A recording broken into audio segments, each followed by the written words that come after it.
Hi, great. So, welcome to this Zoom discussion. Um, Thank you again so much for supporting my work. As many of you know, I am in the process of transition. I have left my teaching job, and now I am trying to figure out what next steps are. I'll be doing a lot of traveling these next few months, and I will try to upgrade my Substack in order to build a stronger community. We will have monthly Zoom discussions just so that I have a chance to know who you are and I can answer directly your questions about geopolitics, about anything really, to get to know my community a lot better and figure out what people are interested in learning about. Um, I will also organize more meetups. So my first meetup will be in Tokyo on Tuesday, and I will return to North America in August, and I will organize meetups in the major cities, Toronto, New York, Los Angeles, Austin, among other cities. And yeah, thank you again for everyone who is participating in tonight's conversation. I will switch time zones every month in order to include as many people as possible from different parts of the world. This is a chance not just for me to get to know you, but it's really a chance for me to learn about your part of the world, about your interests, and I'm really looking forward to this discussion tonight. So, are there any questions? I'm hoping this will be an interactive session. So, I'm hoping that you guys will ask questions, and I'll just respond with my thoughts. But are there any questions or comments? Does anyone want to raise his or her hand to begin?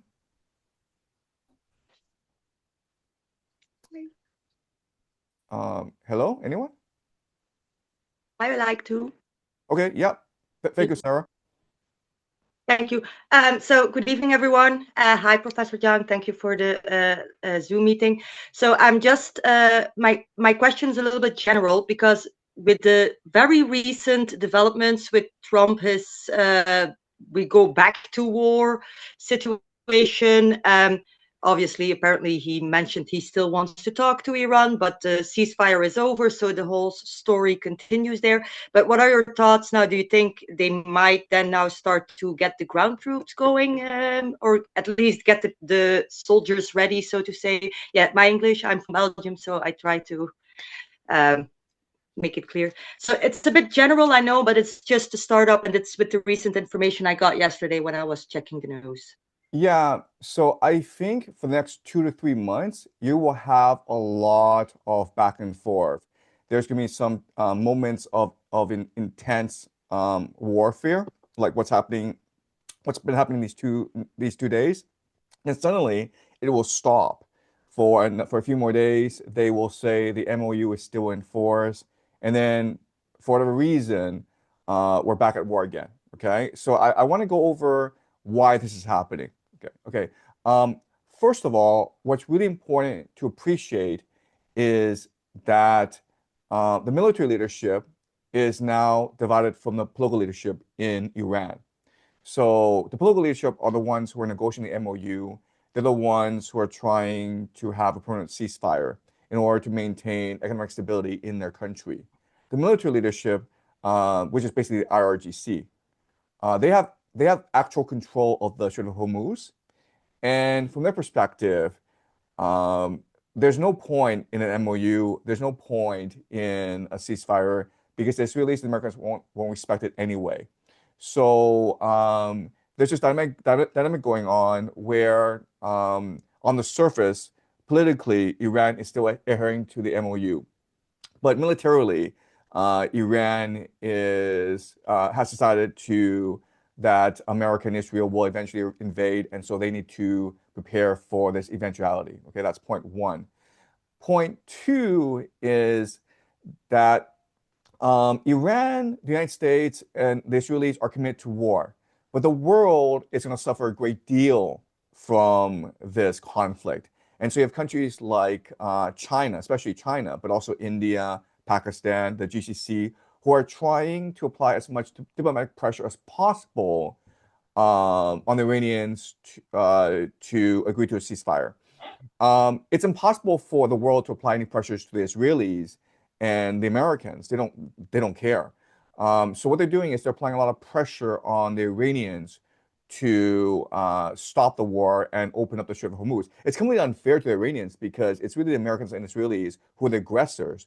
But unfortunately, the world, especially China and India, can only apply pressure to Iran. And China has a lot of leverage because China buys up 90% of Iranian oil.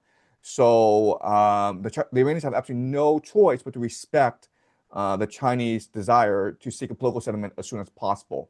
And so they only maintain this theater where, on the surface, they're trying to come to a peaceful ceasefire as soon as possible, but they know that eventually Americans will send in ground troops, so they have to prepare for this eventuality. Okay, that's the second point. And the third point is that the Americans have already decided on a ground invasion. The problem right now is it's too hot to send in troops. They've got 60,000 soldiers. They've got two aircraft carriers. They've got like 20 warships.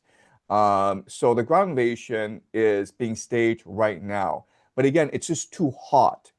Also, in a ground invasion, the Americans want to be the support force, right? So basically, they basically want to send in the Kurds and other groups in the front line to draw out the IRGC so that it can be targeted by the by American air power.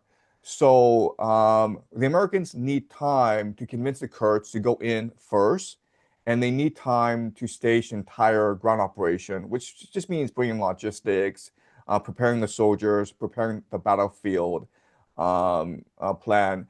But I would say they've already decided on a ground invasion. It will happen as early as October, possibly after the midterms.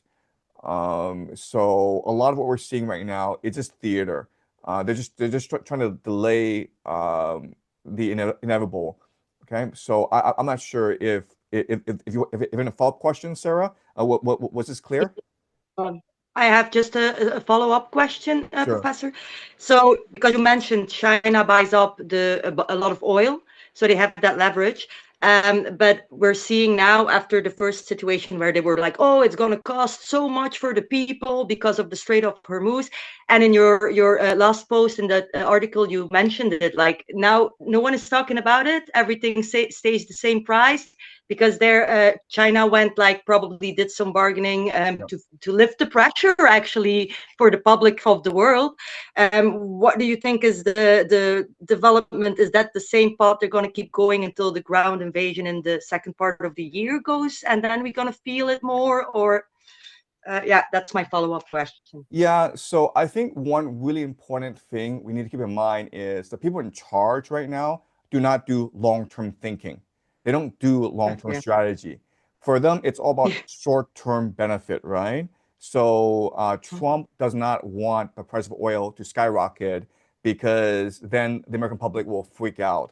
So he's made a deal with a lot of people, but the Chinese, but also the Iranians, the Russians, right? So he's basically allowing the Iranians to sell oil, to dump oil in the market, primarily to the Chinese.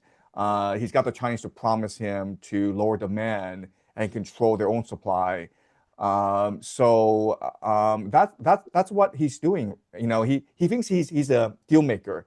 He thinks, it's the art of the deal, and he can get everyone on the table and agree on a plan. But the reality is that the world needs oil. It needs cheap oil from the Middle East. It is impossible to substitute cheap oil from the Middle East with Venezuela oil or Russian oil or American oil. And so, in a few weeks' time, you will see a massive global emergency, which will include food shortages, which will include inflation, which will include the price of oil skyrocketing. Okay. So, all Trump is doing is delaying the inevitable. right? So Really. so I appreciate that a lot of what's happening is confusing, but basically what they're doing is they're trying to kick the can down the road, if that makes sense. Yes. Okay. Okay, thank you. Thank you Okay. very much, Professor. So thank you so much, sir. So, Leandro, could you ask your question or make a comment, please? Hello, Professor. Can you hear me? Yes, I can. You sound great. Great. Yeah, so great to be here on the call. First of all, thank you very much for your lectures these past few months. So what I'm curious about is like in the media, like these last few years with the rise of certain influencers, like how do you view that rise of like influencers like even you've talked to Sneeko Mhm. on a few calls as well, obviously. How do you kind of see the rise of these influencers who promote young men to be like, yeah, you need to be more masculine, you need to make more money, get fit and strong and all of that? Do you view, is that kind of a natural occurrence, you think, or is it also more like an industry planned in a way, if you understand my question? Sure, I understand. Yeah, so I mean, we've seen a lot of influencers these past 10 years that have skyrocketed to fame, right? Who speak to young men. The most obvious example is Peterson. And Jordan Peterson was able to capture the imagination of young men, especially young white men, because at this time in history, in this year, 2015, 2016, 2017, 2018, right? Especially these 4 years, DEI, woke politics, um, progressive politics has basically taken over the American, Canadian, Western school system. And, young men were taught that masculinity was toxic and that they were the real problems in society. And a lot of people, especially from minority groups, were being promoted in schools. And we have to keep in mind that in the school system, especially at the primary school level, most teachers are women teachers. And women teachers tend to prefer or advantage a certain student that is obedient, that is focused, that is diligent. And these tend to be this tend to benefits more girls than boys, okay? I mean, the reality is, if you look at statistics, girls do a lot better in school than boys. So I think like the ratio in university right now. Like if like I think it's like 60-40, right? I have 60% of all students in university right now are female and 40% are male. It could be 55-45, but there's a clear advantage for women students over uh, men students. And so it's very confusing if you're a young white man because in your world, it seems the women have all the advantage, right? But you've been taught that you're the problem in society. It's your masculinity that is the problem in society. And this also ties into how people, especially young kids, are oversubscribed or over prescribed medication, right? So if you happen to like have questions or you run around too much, they diagnose you as ADHD, and they make you take Ritalin or something, and that's just destroying the psychology of young men. And I have two boys, and I think it's one of the things that they run around, that they roughhouse, that they ask questions, that they disobey me. I think that's just part of the growing up process. So I think that young men, especially young white men, feel extremely disadvantaged, feel extremely discriminated against in society, but they could not articulate these concerns because their teachers, their parents, all these authority figures told them that they were the problem. And that's why someone like Jordan Peterson is such a breath of fresh air, right? And then the Tate brothers come along. And look, the reality is that if you're a young person, I'm not saying like, young white man, I'm just saying that if you're just a young person, you're completely screwed over because the baby boomers have all the wealth, they have all the political power, and they're not dying. So there's really no social mobility in society. So I think because all these like social economic factors, because all this, discrimination against young men in society, the Tate brothers, Nick Fuentes, Jordan Peterson, they all give voice to these people. And I think, look, I think it's a great thing. Like there's more debate in society. I think it's a great thing that there are more voices in society. So it's unfortunate that what's happened is that the debate has become much more siloed and compartmentalized. What I mean by that is you're like you before when I was growing up, it was important to engage people's arguments. Now it's just like, well, I don't like who you are. I don't like who you represent. So I will now just ignore you. Okay. So deplatforming, cancel culture have become very, very common. And all this does is feed the appetite for people like Jordan Peterson, Nick Fuentes, the Tate brothers, even more. So those are my thoughts. Do you have any more questions, Leandro? Yeah, like basically, so it's have to sum it up.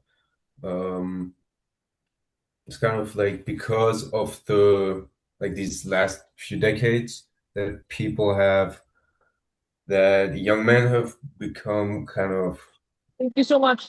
just more disadvantaged and all of that that that has that, like this shift in structure has like just allowed the space for these people to then, as you say, provide a breath of fresh air. And then, but it's kind of just a natural process then that that's the logical consequence uh, of the of how the last few years and decades Yeah. developed, Yeah. essentially. Yeah, and I think the major issue is that rather than engaging people like Jordan Peterson or the Tate brothers or Nick Fuentes, instead of like engaging them in debate, these Yeah, people people are just follow labeled. them blindly then. Yeah, these people are labeled in a certain way that does not allow for debate. So I'm a big proponent of free speech. I'm a big proponent of free debate. So if you disagree with someone, it's important to engage that person in a debate and show the problems or vulnerabilities in that person's argument. And but when you actually just cancel other people, then that makes them martyrs, and that makes people even more loyal to them. Right. Okay, thank you for Okay, now. thank Maybe I you. have some more questions later. Okay, yeah, yeah. Uh, so Pedron, uh, Pedron, sorry, Yes. yes, hi. Hello, Professor. Thank you so much for your time. Hello, class. In your most recent post, The Perfect Storm, you had a lot of great correlations. One of the big ones you made was the collapse of the Bronze Age to where we are in history. So I'd like for you to talk a little bit about that. And then the point that really stuck out to me, because I think many people would sweep it under the rug, is that at Anchorage at the most recent NATO conference, Trump gave the green light to Zelensky Mhm. for producing the Patriot defense missile system in-house in Ukraine. What does that mean? How will Putin escalate?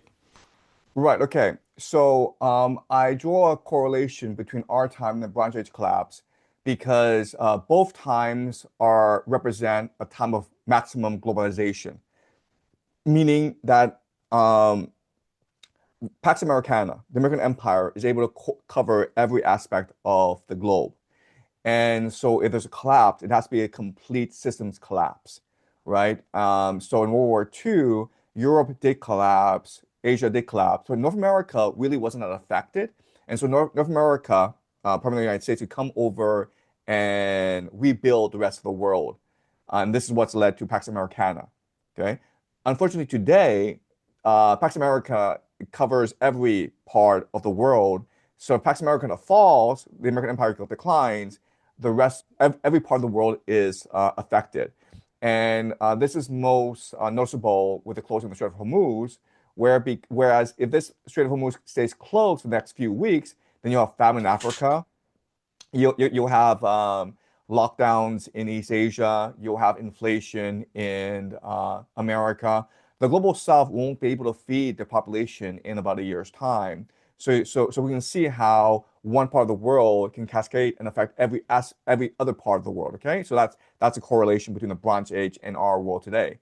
Um, and then the idea of Trump telling Zelensky like now he can manufacture Patriot air defense systems. Okay, so this is a major escalation, and it shows us that this conflict between Trump and NATO, it was just theater. It was never really a conflict. The Americans were always in control of NATO. And so this is something that I've talked about before, but if you look at the national defense strategy that the Pentagon or the Department of War has published, it calls for a three-pillar strategy, okay? The first pillar is something called the Donrock Doctrine, which is America will maintain control and hegemony throughout the Western Hemisphere. Basically, it will remove Russia and China from the Western Hemisphere and force China, especially China, to pay a heavy premium if it wants to trade with, say, Brazil or Argentina or Chile, okay? And China has no choice but to trade with the Western Hemisphere because China relies on the world for its food and energy needs, okay? So that's pillar number one, the Monroe Doctrine.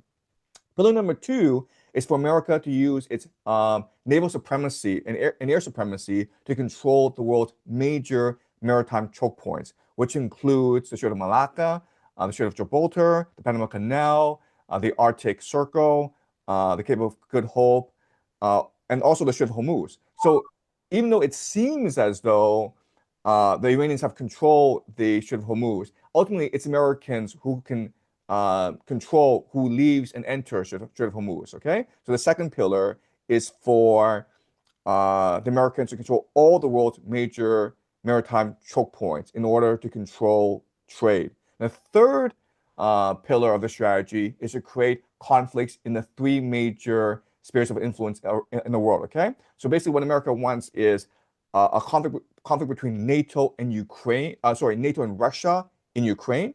A conflict between Japan and China over Taiwan. A conflict between Iran and Israel over the Middle East. Okay, and and with these conflicts, America doesn't need to win any of them. All America needs is for these wars to be continuous, to keep on going, and that way America can supply all three regions with uh, resources, primarily energy and food, armaments, weapons, and also financing, right?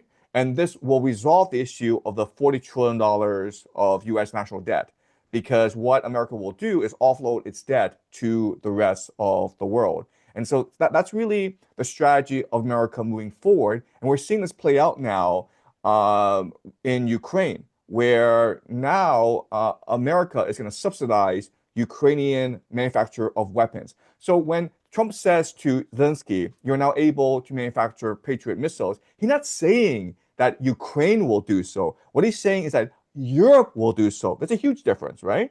Because if these weapons are being manufactured in Ukraine, it's fairly easy for Russia to target these factories and destroy these factories.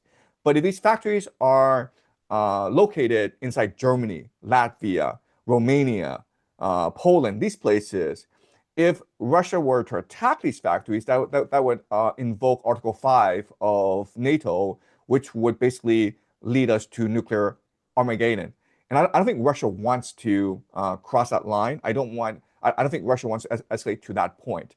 Okay, so that's what's happening. So when Trump says he is giving Ukraine Patriot missiles, what he's really saying is that he's arming Europe for a long-term confrontation with Russia. So, and then Russia knows this, and what we're seeing from Russia is they're moving towards total war. So right now it's a special military operation, but now you have a lot of top Russian officials saying, look, this is a war against NATO. So let's stop pretending and let's move towards total war. Okay, so that's the situation with Ukraine. Thank you so much. Okay, great. All right. Nicholas? Hello, Professor. Can you hear me? Yes, I can. You sound great. Okay, thank you very much. Hi, everybody. So also taking into consideration what you just posed about the current state of the world. Well, I live in Colombia. Okay. I was born in Peru. So I always think that this kind of pressure in the other side of the war, especially with Iran and with the food production over there, is going to create more instability in this part of the world in Latin America. So I'm not sure if you have any predictions or any thoughts about how that's going to play out in our part of the world. Yeah, so unfortunately, America will become very aggressive in the Western Hemisphere. So we saw what America did to Venezuela in January of this year. Right now, what America is doing is embargoing Cuba. So these millions of Cubans are not have lost access to energy. Okay, so Cuba is not able to produce its own energy; it has to import it from Venezuela. And now Russia's trying to supply Cuba with energy and with food, but that's not a long-term solution. So we can expect Cuba to be the next domino to fall. And Trump also has ambitions for Greenland and for Alberta as well in Canada. So Trump, he speaks his mind. I mean, that's a thing that's very um, confusing about Trump in that Trump is really the only politician in the world who actually speaks what he thinks. I mean, he changes his mind all the time, but he's going to tell you exactly how he thinks. And so he wants Mexico. So they will use a pretext of fighting the cartels to eventually subvert Mexico and force Mexico into becoming a vassal state. They will also go after Colombia as well, using the same pretext of fighting the cartels, trying to stop the drug trade, trying to stop fentanyl from crossing the American border. Um, and what this is going to lead to is a major surge of Latin American nationalism. And so, Latin Americans are really disgusted by what happened in Venezuela. They're really disgusted by what they're seeing in Cuba. And unfortunately, the Americans will only become more aggressive over time. And the reason why is their economy is suffering, the global economy is suffering. So what they need to do is cannibalize the Western Hemisphere. They basically need to go in and steal resources from the Western Hemisphere. Um, and at first, it will seem the Americans are very successful, but eventually you will have many indigenous movements rise up and fight against America. There's a very good reason why America didn't do this in the past, right? America could always choose, if it wanted to colonize the entire Western Hemisphere. It didn't do so because it was a pain in the ass. Because you didn't want to deal with nationalists. You didn't want to deal with guerrilla warfare. So that's a situation that the Western Hemisphere is heading towards. I will also point out Argentina is a flashpoint. So I wrote about Argentina a few weeks ago, and one of my readers made a very interesting comment, which is, you know what? They'll probably fix the World Cup for Argentina to make the Argentinians more submissive to Pax Judaica and to the Americans. And that's exactly what's happening right now. If you just watch the World Cup, it's clear I they're agree they're totally. fixing the stupid thing, okay, for Messi. And you know what? I wouldn't be surprised in 5 years' time, Messi is elected the president of Argentina for life. Okay, I would not be surprised if in 5 years' time they make Messi king of Argentina, and of course he will serve the Zionist and American imperial interests. So yeah, yeah. All right, Professor. Professor, if you don't mind, I have a second question, Sure, go which is ahead. Yep. unrelated. It has to do with what someone else put on the chat. It's regarding, um, for example, since I watch your classes, I have access to different books that maybe I have not come before. I basically had to build my own curriculum so I can study on my own. But sometimes it feels overwhelming, and I'm not sure if you have any kind of way or any advice for us that for example, I feel like I've been left behind by the education system. I'm trying to catch up right now, but it feels hard while trying to play the adult in the society. So, do you have any words or advice in regarding that? Yeah, so I would suggest that it's very important to read good books because reading good books really enhances your own capacity to think deeply and to really study the news, right? So we're bombarded by news all the time. The problem for us is how do you differentiate what is real news from what is fake news, right? So I spend all my time on Twitter and I need to figure out what is real and what is fake because 90% of what you read on Twitter is going to be fake news, right? And so I think reading really good books really trains the mind to do so. So the first book I would recommend is maybe the Peloponnesian War by Thucydides. It's a great book, really fun to read, and there are lots of YouTube videos that explain it. And Thucydides is, I think, the greatest geopolitical strategist ever in human history. So I strongly recommend Thucydides. And the great thing is like what's happening in the world today is very similar to what happened between Athens and Sparta, like over 2,000 years ago. So it's really relevant. And the thing about the Greeks is they're very objective. Like Thucydides, even though he was an Athenian general, he was trying to write about the war from a very objective lens. So that's the first book I would recommend. Okay, so basically reading good books to discriminate truth from fake. Exactly, right. Yeah, reading Okay. good books will really enhance your critical thinking skills. Thank you so much. Great. Okay. Joyce? Hello, Professor Zhang. My name is Joyce. I live in the New York City area. So I actually have 3 questions. If it's too much, No worries, no you worries. don't have We, to we, we answer have all lots of of time. them or Yeah, pick the one we you have lots like. of time. Yep. Okay, so no, in no particular order, what signals do you look for? Like I Mm. understand I've asked you like about timing before, and you say like you don't like to talk about timing because it's impossible to know like when things will play out, right?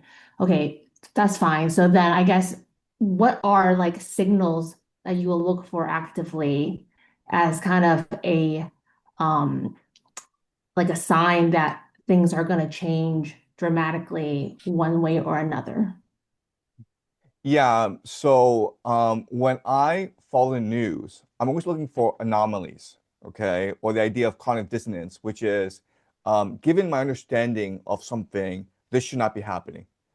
And so the best example of cognitive dissonance is when the FBI they raided Trump's Mar-a-Lago mansion back in, I believe, was it 2021? March of 2021. But I knew that when the FBI did that, that Trump would become president in 2024. And the reason why is that with the FBI weaponized against Trump, Trump would have no choice but to reclaim the presidency to defend himself. Also, the FBI, by doing that, made Trump into a folk hero, right? Because the American people are disgusted with the political elite. And Trump, in the 4 years he was in office, didn't really do much for the American people. And that's probably why he lost his re-election campaign. Uh, but when the FBI when the FBI raided Trump's house, the people felt that Trump is now the underdog.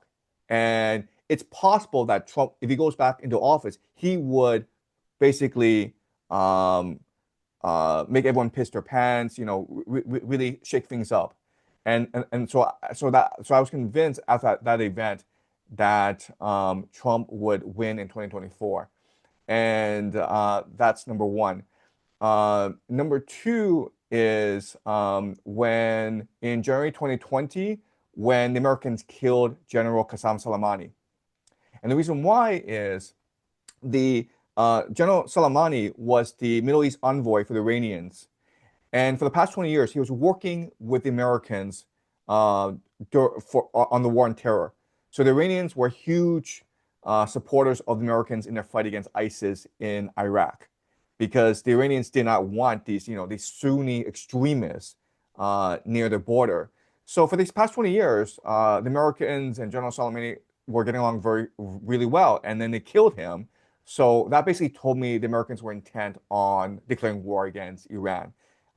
So those are two things that I thought were not anomalies, and they didn't really accord with how things worked. And that just tells you that there's a sea shift in place, that something is afoot. So the assassination of General Soleimani convinced me that the Americans would invade Iran really, really quickly. And they would have done so if Trump had won his re-election campaign in 2020. And then when Trump got raided by the FBI, I was convinced that Trump would win the 2024 election. Interesting. Thank you. So my second question is, it seems to me you read primarily English news. So I'm curious, if you read or can read news in other languages. And if so, what do you read and kind of what are the disparities that you see between different languages? That's a great question. I wished I read widely, but I don't read widely. I stick primarily to English news sources just because it's just easier for me to access. I tend to read really quickly. I can read Chinese, but I read it very slowly. Now, I do keep I do keep apprised of Chinese news. And my wife just tells me what the headlines are every single day. I'm interested in Chinese news because I find actually Chinese news to be actually pretty objective when it comes to foreign events. China doesn't seem that invested in the world, and so its news media tends to be pretty objective when it reports. And I'll pay attention to some Russian and Iranian news as well, right? So when an event happens, I'm trying to get information from all sources. So maybe the Americans will say something. Maybe the BBC or New York Times says something about Iran, in which case I would want to know what the Iranian state media would say about the same thing. And where they converge, I know it to be objective. But I mean, like it's a great point where, if you really want to keep informed about the world, you want to have as many different news sources as possible in different languages. And nowadays with social media, it is possible to auto translate a lot of news items. So I don't know if you've seen like the thing called Press Reader. They have it in hotels from time to Right, time, and it kind of collates a lot of different newspapers from everywhere. right. Okay, so I have my last question is, so I have kids as well. I have two young daughters. So I'm curious, for the purpose of helping them, not be stuck in a box, right, in whatever education system they're in, to, develop them as critical thinkers. Are there programs that you know of that are good for that aren't necessarily in any particular physical location? Or is that something you're developing yourself? Yeah, so I'm not sure if you know the Waldorf school system. The Waldorf school Mhm. system developed by Rudolf Steiner. That's something to look at. The Silicon Valley executives in California, they send all their kids to these Waldorf schools because these Waldorf schools emphasize a lot of natural play, just like kids run around in the forest a lot. And that's really important for kids. And Silicon Valley executives do this because they know that technology is designed to be as addictive as possible. So if kids at a very early age start looking at the screen too much, their minds are captured. The screens are set in a certain way that it becomes almost addictive, right? It's always causing this dopamine release inside the brain. And so you want your kids away from sugar. You want your kids away from the screen as much as possible. I have three kids, and I struggle with this because these things are so pervasive throughout society, right? And these things are designed to be addictive. So, the quickest way to solve a problem is, hey, if the kid is naughty, hey, here's a candy, shut up, man. Or hey, here's an iPad, go away for half an hour. So it's very convenient, these things, but they're really, really bad for children. So my best advice is to really limit as much as possible both sugar access as well as screen access. Thank you. Great. And you're the third question? Oh no, that was my third Oh, sorry, question. sorry, sorry. I lost it. Okay. Thanks a lot. Okay. Okay. Nick. Hi, Nick. Hi, Professor. Hi, this is Nick from Beijing. Thank you for hosting this meeting. I really appreciate this opportunity. I basically have two questions on self-exploration and then the other one on educating young children. I believe Joyce's question is actually quite similar to mine. Okay, So let me first set up my perspective. sure. So when watching through, yeah, thank you. When watching through your lectures, I feel enlightened many times, and I would like to think that my inner spark shines when I got my own ideas inspired in this process. So from these experiences, I also recollected that when during the process of me growing up in China, I actually have had some of these similar moments where I can simply relate to the idea and believe it to be true, even without logic reasoning. And in many of these cases, however, those insights I had are opposite to the common sense I was taught in China education system or by my parents. Therefore, most of them are actually discouraged. And I was taught the priority is to get good marks and good scores and a good job. So these conflicts have always been in my mind, even until like a couple of years ago, in my 30s, basically. And in the system is finally clear through learning your view of the world and reflecting it into my daily life. So, and then, however, from this enlightenment, I have a new doubt, which originated from a Marxist theory I once firmly believed to be to make sense. So basically, the base and the superstructure theory, the material base is kind of dominant when shaping the superstructure. So my oversimplification is basically that. Um, and my doubt is based on this is that if the base and superstructure theory is true and also can relate to personal level, then is it possible that my enlightenment is based on the materialist education I received, which granted me my current economic status, which I would say is comfortable in China. Sure. And so then I would have the free bandwidth and also the sort of the vision, the open vision to access more knowledge and seek insights. So I'm curious, my first question is, I'm curious how your view is on this base and superstructure theory, and does my doubt make sense? And then directly related, I have a 4-year-old son. I want him to have the same insights that I had when he grows up and seek his own path of enlightenment. But then really the classic question for China family: how should I balance this education for his material base or aiming for the good marks, and then the education for his imagination and exploration? Um, it might be sound stupid for me to be anxious about this, but I'm the father. As a father, I'm genuinely concerned. I also have read your book. Oh, right, Um, right, Try right. to look. It's a really great book. Thank you. Like I spent like one afternoon and reading it. I just cannot stop. Um, but really want to have this discussion with you on these topics directly. As you see, they're kind of related. Yeah, so Thank you. thank you so much. And I really sympathize with your plight because I'm also Chinese. And we grew up in a culture that is extremely materialistic.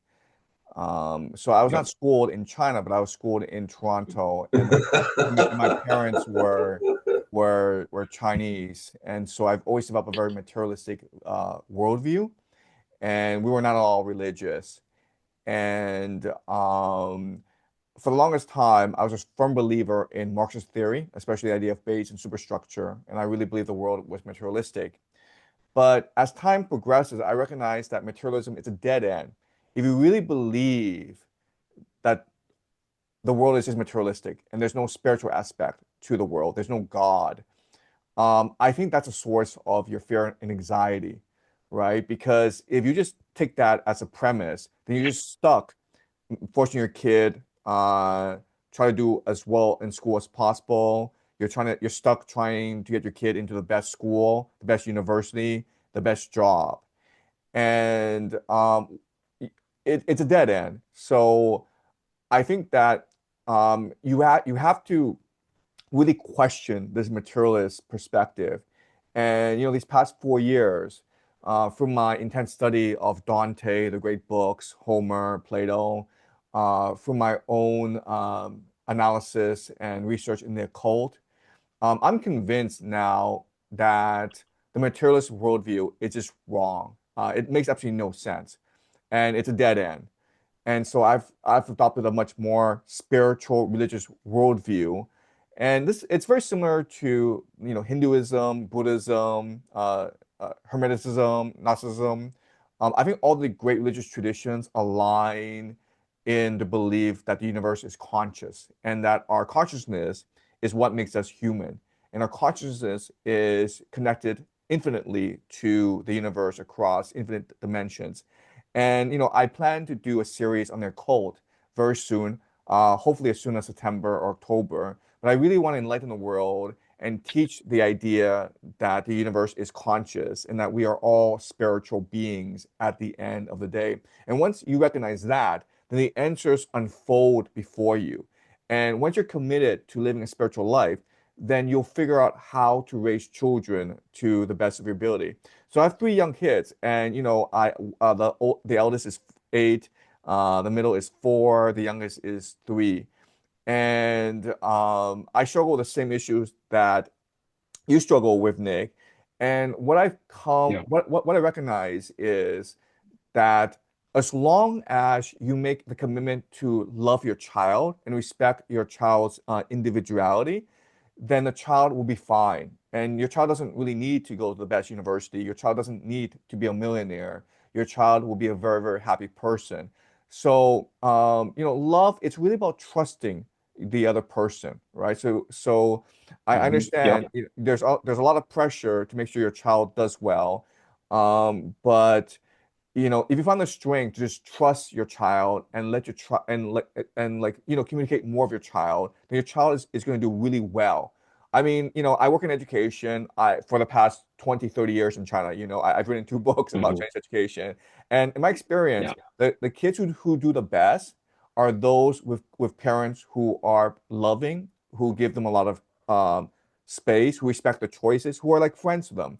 And the kids who don't do really well are kids who are like tiger moms, right? Who pressure the kids to succeed every single day.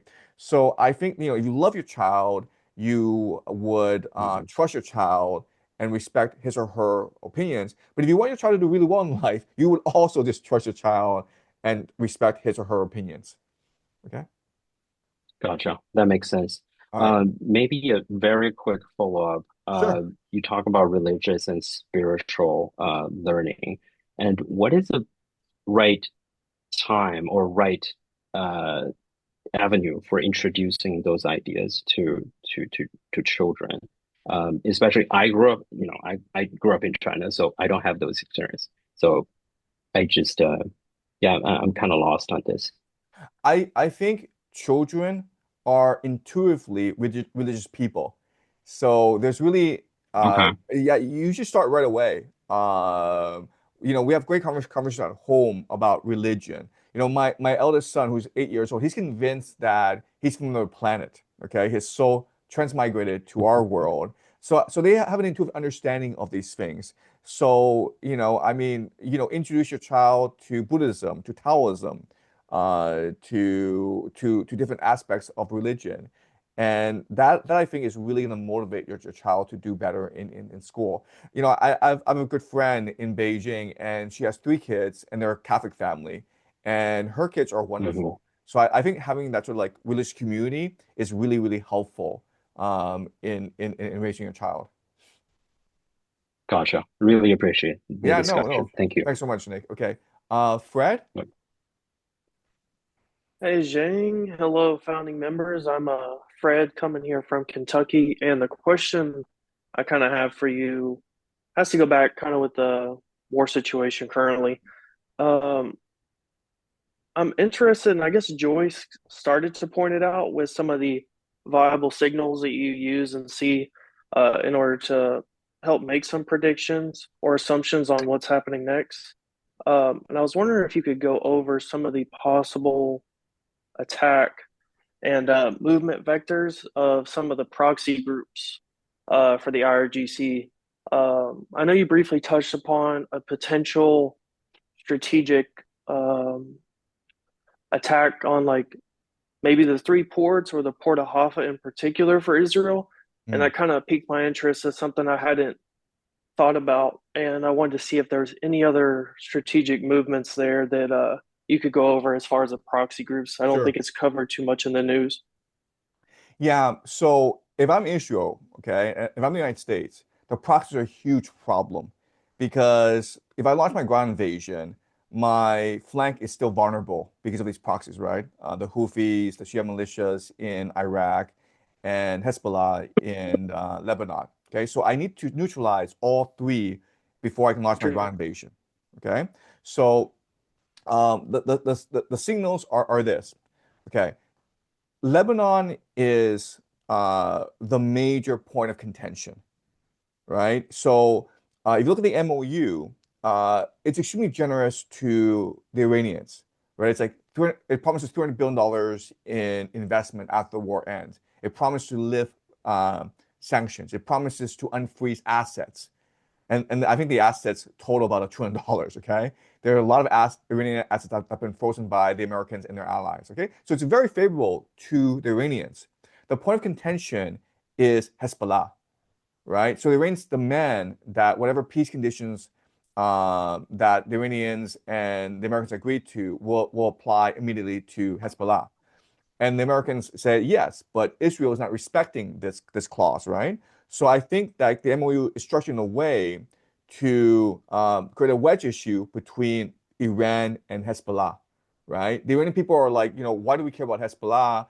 And Hezbollah has always been a source of tension and conflict throughout the Middle East. So if the Hezbollah were eliminated, wouldn't this mean more peace 可以特斯拉关闭是吧？in the Middle 可以特 East? 斯拉， Sorry? 可以特斯拉关闭是吧？ Okay. All right. Okay. So so Hezbollah is a point of contention. We're also seeing that Trump is now being very nice to Syria. Al-Jolani participated in the NATO summit in Ankara, and America is going to lift all sanctions on Syria. And I think the idea is to bring in Syria into the war against Lebanon, right? So what's going to happen is this. Trump is going to try to create a wedge issue in Iran, where the political leadership just wants to abandon Hezbollah. Trump wants to create a civil war in Lebanon, where Hezbollah is fighting the government of Lebanon. And then the Syrians will attack from the north, and the Israelis will attack from the south. And I think that given all this dynamic, it's going to be very hard for Hezbollah to survive. I think like there are a lot of players in the Middle East who are committed to eradicating Hezbollah because they've always been a huge problem in the Middle East. And so I think that's the Lebanon issue. Okay, so watch for what Syria does. I think Syria will start to send in forces from the north. Watch what the Lebanese government does. Lebanese government may decide to take up arms against Hezbollah. Watch the rhetoric coming from Iran, where the Iranian political leadership may start to criticize Hezbollah more. Okay, so that's Lebanon. Now we move to Iraq, and what's really important in Iraq is that maybe a week ago there was almost like a coup in Iraq where the prime minister launched a corruption crackdown on major political figures in Baghdad. And a lot of people suspect that what he's doing is he's trying to clean house, basically eliminate the Shia militias, and then use Iraq as a springboard for an American invasion. Basically arm the Kurds and have them cross the border into northwestern Iran. So that's Iraq. And the third point are the Houthis. And what Saudi Arabia is doing is they're arming the local tribes people in Yemen against the Houthis, right? So there are lots of different ethnic groups in Yemen, and the Houthis are just one of them. And so basically, Saudi Arabia wants to finance a civil war in Yemen, and they've been financing a civil war in Yemen for the past decade anyway. Okay, so with these three movements, you are now trying to neutralize and isolate each of these proxy groups so they can no longer coordinate. And then once these groups have been neutralized, then you launch a ground invasion against Iran. And during this process, I hate to say this, but there's very little Iran can actually do about it, right? Because before, the way that Iran supplied Hezbollah was through the land bridge for Syria, but now Syria is now controlled by the Israelis and the Americans. The Houthis are too far away, and the Shia militias are too weak. So it's a very dire situation right now for the Iranian proxies. So does that make sense, Fred? Do you have any follow-up questions? Absolutely no. That yeah, basically seems like the only option they have like is to really maintain control of the strait in order to get enough money in order to fund those proxies to kind of get them in the best position. My second question I did have for you was it's actually very similar to Nick on if you had any recommendation based on what you've been able to selectively attend to with different great books. If someone was going to go about reading about Zoroastrianism or the Kabbalah, do you have a recommendation on where they should start with that? Yeah. So again, I plan to do an occult series in a month or two. I'm doing a lot of research right now, but it's very hard to do the Kabbalah, to do the cult by yourself. It really is. You really need to be taught the basic principles and to work with a group, right? To just learn by yourself, it will just confuse you, especially the Kabbalah. The Kabbalah is one of the craziest things you will ever learn. And they say a lot of these Kabbalists, they have schizophrenia. I mean, like if you actually just study the Kabbalah, and you try to make sense of it, it'll drive you insane. So, I'm gonna do a cult series, and we'll do these monthly live streams, and please follow the occult series, and I'll give you a lot of recommendations, and then we can discuss a lot of these ideas during the live stream. If you want to get started, the best book I would recommend is Manly P. Hall. I'll write for you, okay? Manly P. Hall, and it's all free online, okay? Manly P. Hall. He's probably one of the best writers on the occult, and so I would suggest reading him to start. Awesome. I really appreciate it. Thank you. Thanks, Fred. Okay. Dominique? Yes, hello, Professor.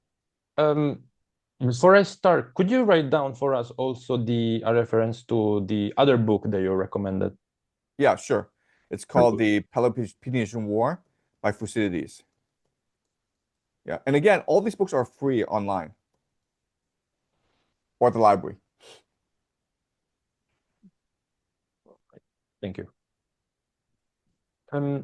I have quite a few questions, and I would like to start by having basically a discussion with the current situation in Europe. Because we have a huge problem with immigration and a very big lack or decrease of cohesion between the nation itself and the population within the nations. And I'm in Switzerland, so it's not as disastrous, let's say, as in the European Union, but Sure. just at the start of the month, for example, a new law was passed, and now the Supreme, let's call it court, but it's not really the Supreme Court. It's the law, basically the supreme law system in Switzerland now has to respond to the European Union, to Brussels. But it was masqueraded underneath as the stop to 10 million people. But in order to do that, then this was a consequence. So, and we see this basically in an exponential trend throughout Europe. How much hope do we have in the coming years because I believe this is kind of a natural phase in which we have to go through. It's unfortunate we are in the middle of it, but it's inevitable. Even those who oppose this trend are opposing a natural phase of history, I believe. But based on past patterns, how do you see it going forward? Yeah. So the trend in Europe is not very good. And a lot of the issue is that you have this aloof bureaucracy in Brussels, and they live in their own bubble, right? It's like Washington, D.C. in America, where they really don't care what the local people think. All they care is, what their friends and their colleagues think, and they're a bubble, okay? And these people in Brussels are committed to total war against Russia. They see Russia as the greatest threat to Western civilization. They believe that Russia will be defeated in Ukraine. And once Russia is defeated in Ukraine, then peace and prosperity will come to Europe. Okay, this is like literally how they think. They think that Ukraine is only a day away from winning this war. They think that Vladimir Putin is only a day away from being overthrown by his own military. They think that Russia, the entire economy, is only a day away from collapse, right? And once this war in Ukraine is won, then Europe will be able to exploit Ukrainian resources as well as force Russia to pay reparations for the war. In which case, you have like $10 trillion, in which case you've solved all the problems of Europe, right? Now you're able to finance the pension system. Now you're able to provide social welfare to a lot of people. So as long as the Europeans are willing to make these sacrifices, then Europe will win this war and save Western civilization. This is literally how they think. Okay, and so like it's eschatological, it's visionary, and it's delusional. And so they believe that all sacrifices are necessary and justified to defeat Russia. Okay. And so unfortunately, what this means is that Europe is slowly moving towards total war, basically mobilization for war. This means conscription, right? Where young men are now conscripted to fight this war in Ukraine. This means diverting all financing to weapons production, to continue this war in Ukraine, to basically creating as much debt as possible in order to make sure Ukraine stays afloat, and basically stir up as much anti-Russia hatred as possible. Okay, so this is my prediction of where Europe is heading, and this is usually what societies in decline do, right? So in the chat, there's a really good conversation, like where Leandro asks, why doesn't America just pack up and leave the Middle East? And the answer is that's not how the world works. This is not how empires behave. Empires are empires because they're able to exploit and suppress the people who are weaker than they are and extract value from this exploitation, right? So if America were to the next day say, screw this, we're leaving the Middle East, the American empire would collapse, right? Because now the GCC has to pay reparations to Iran. Iran now controls the Strait of Hormuz. Iran, Russia, and China can create their own trade bloc. And so America would collapse financially.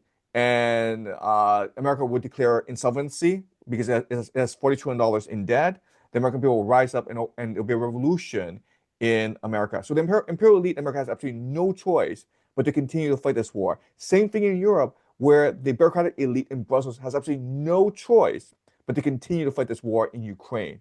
And they honestly believe that this war will be won next month or next year at the latest, but this war will be won. Do you have any follow-up questions, Dominic? Because do you see it as an option? I think this was from one of your lectures on YouTube when you were teaching. And you said that when you want to send troops, one of the first, when there is no support from the population for a war, then one of the things that you can do is send immigrants or those who are unwelcome. So do you see that as an option in Europe as well when all of this is going to play out? Yeah, that's a really good question, right? So, a lot of these immigrants are military-age men. Um, the problem is that it's very hard to get these men to go to war. These men are not going to fight for you. They might run away. So the problem is that these bureaucrats in Europe, they will often take the path of least resistance. Okay? Meaning it is easier for them to get their native population to go fight this war than it is to get the immigrant population to go fight this war. And so it's not a conspiracy. I mean, a lot of people think, okay, isn't this re population replacement where you have these millions of Muslim immigrants in the country? And if Germany, if Romania, if Poland send their native people to go fight in Ukraine and they all die, then you have population replacement because these Muslim men just take over, right? And it's a nice conspiracy theory, but the people in charge are not that smart and don't think that long term. They always pick the path of least resistance. And for them, it's always like, what is the most politically expedient thing to do in the short term? And again, they're not planning for total war. They're not planning to send young men to die in Ukraine. They literally believe that the war will be over next month.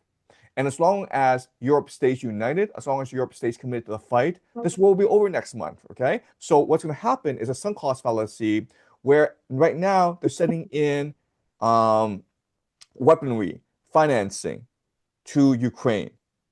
Okay. And this war has not been won. So now you spend in special forces.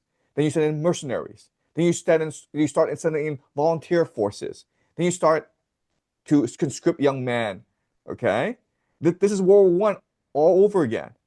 And so again, it's not long-term thinking. Okay, because these people are incapable of long-term thinking. It's just like a short-term, politically expedient solution to a problem that they're in. And unfortunately, all that's going to happen is they're going to keep on digging a bigger hole. Okay. Sarah says they just made a budget for the next 8 years. We pay automatic taxes that go to Ukraine. Yeah, yeah, exactly, right? So they're digging this hole where they think that we don't have to send in men to die in Ukraine. We just have to send in financing. But eventually, you're going to have to reach a point where you're forced to send troops into Ukraine. It's some cost fallacy. It's like going to a casino where you didn't expect to be $10 million in debt, but once you're $10 million in debt, you're stuck there for the rest of your life, gambling to pay it off, right? And that's what's going to happen in Ukraine. Does it make sense, Ukraine? Dominic, do you have any follow-up questions? Yeah, as you were speaking, I also thought, well, but there is also the fact that as the lifestyle keeps becoming in Europe is always harder and harder and harder in exponentially, there is gonna be like a point, triggering point in which people will not be able to take it anymore. And we're gonna have to see some violence in the streets. Yeah. So sending away young men to play and fight your war for you is also a prevention from this from happening. Exactly. You're exactly right. So again, they're not planning for this, but when they're forced a choice between, sending the man to die in a war or having them, burn down your streets, like go rioting, well, we'll send the men off to die in Ukraine.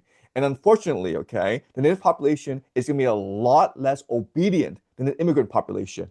Okay? So the immigrants are going to stay at home and not riot. The native people are going to riot, and so you send the native people to go die in war, not the immigrant population to go die in war. So it's very strange. Like everyone knows what's going to happen, but again, the bureaucrats in Brussels, they're in a bubble, and they're stuck in a sunk cost fallacy, and they're just going to dig a bigger hole for themselves. And when you send young men to die in a war, eventually you're gonna have mutinies. Eventually you're gonna have civil war back in Europe. So I think this is how it ends. It ends with political revolution in Europe. But then do we have, because you also said a war is made to destroy money. Yes. So if we are going to basically escalate this war so much, alongside all the other wars that are going to be around, basically when it's going to be over, let's say metaphorically speaking, the money is going to be destroyed, AI system is going to be in place, the surveillance state. So there is no reason for people to revolt anymore. So it's like it has to go faster and faster and faster. Yeah, I think this ends when the world is exhausted, okay? So wars end when a certain faction of the men in your society have died off. So in World War I think it was like maybe 10% of the German population, the male population, were killed, and then the Germans could no longer sustain the war, and so they had to sue for peace. So I think this war ends when there's political revolution in Europe, when these parties, right-wing parties, such as AfD in Germany, Marine Le Pen's party in France, when they're able to assume power. But they can only assume power when there's a political revolution, because the bureaucrats in Brussels, they'll just cheat, they'll steal elections, they will do a lot to suppress these parties. Yes. Just the very last thing, don't want to Okay. take too much time, is about the re-election of Trump. Yes. You said that Trump is gonna try to make a third term, Yes. and potentially is a vice president. Now, the objection is, well, the Constitution says that you cannot be elected. And you said, well, it doesn't say specifically, because it says exactly it cannot be elected, but it's not an election for the vice president. Right. But Okay. as we know, as you said in an interview, they are part of the whole package. Like now we have Trump, Vance. So if they're part of the whole package, the vice president is elected alongside the president, meaning he cannot run alongside the president because it would be part of the election. Okay. Does it make sense? Yeah, okay. So I did some research, okay, and my analysis before was wrong. Okay, I said that the vice president was not elected, and so that's a technicality. That's wrong. Okay, the Constitution, there's something called the 22nd Amendment. The 22nd Amendment is explicit and says that no one can be president for more than 2 terms. Okay, that's what the 22nd Amendment says. Then I believe there's something called the 12th Amendment. I could be wrong. Okay, let me just really quickly Google this. The 12th Amendment basically said that whatever conditions apply to the presidents, right? Whatever qualifications you need to be president also applies to the vice president. So it says in the Constitution that you have to be born in the United States to be president. Well, if you're vice president, that also applies to you. Okay? Now, so theoretically, the 22nd Amendment and 12th Amendment together means that Trump cannot run as vice president. Okay? That's what it should mean. But the difference between the spirit of the Constitution and the letter of the Constitution, right? So if I'm a Supreme Court justice, what I could say is, well, the 12th Amendment meant what it means is you have to satisfy the conditions of being president in order to be vice president, which means you have to be more than 35 years old, which means you have to be born in the United States, and that's it, okay? And no criminal offense, of course. So these two things are separate. Okay, so what I'm saying is, it's not explicit that Trump cannot run as vice president. It's ultimately up to the Supreme Court to decide what the relationship between the 12th Amendment and the 22nd Amendment is. And unfortunately, what we know is that, first of all, the Supreme Court is heavily conservative. I think it's a 6-3 majority for the conservatives. And Trump appointed 3 of the justices. And it's very possible within a year or two, he will also appoint a fourth. Okay. So I think that if this were to go to the Supreme Court, then Trump would win and he'll be allowed to run as a vice president. But he has also other possibilities as well, where he declares war, and then he can suspend the Constitution, right? In which case, he's dictator for life now. So there are lots of possibilities. But I'm pretty convinced that he will get a third term. Okay. Okay. Thank you. All right. Janice. Hi, Janice Armity in the States, Midwest. And what I wanted to know is what's one question you wish students would ask more, but almost never do? Yeah. So I think that it's really important to hear the counter argument, right? So I made this argument. What's the counter argument, right? What would someone else say? And what's a counterpoint? And I think it's very important to have that debate. And honestly, it's good for me because it makes me think a lot deeper. But students don't really do that. So yeah. Does that make sense, Janice? Did you have a follow-up question? No, I didn't have a follow-up question, but did you say counter, or I Yeah, didn't the understand counterpoint. that? The Counterpoint. Okay. counterpoint. Yeah. Okay. Right. Okay. Thank you. Okay, thanks. Katria? Katrio? Hi. Hi, Professor John. I have a Hi. question. Sorry, can you turn on your mic, please? Yeah. Yeah. Hi. Yeah. I have a question about magic. You said that you will teach magic. Yeah. Is Yes. that on your plan? Yes. Yes. So if you, yeah, Sorry, go ahead. You said you don't know who you want to choose to teach. So if is a standard, what is it? Sorry, I'm sorry, but could you repeat the question? I didn't catch the question. You said that you will teach magic. Is that true? Is that on your plan? Yes. Yes. Yeah. So that's the question. Yeah, so I do plan to teach magic as part of the occult. And so I've been looking at, Aleister Crowley, I've been looking at witchcraft. And to me, it's very interesting what magic is. I think magic is an appreciation that we are all conscious beings. And the question is, how do you focus our conscious energy in a way that allows you to obtain a goal? And so the idea is that's what magic is, right? Magic is a mechanism for you to completely focus yourself on a goal that allows you to achieve it. But also magic is a way to convince others that you will achieve it and you deserve it. And so it allows you to manifest your dream a lot easier. So that's what I think magic is. Magic is to convince yourself that the goal is worthy and to convince you that you must focus all your mental energies on achieving the goal and to convince the people around you that the goal can be achieved, right? So ritual magic. So that's the main idea of magic, and so I'm teaching it as part of their cult.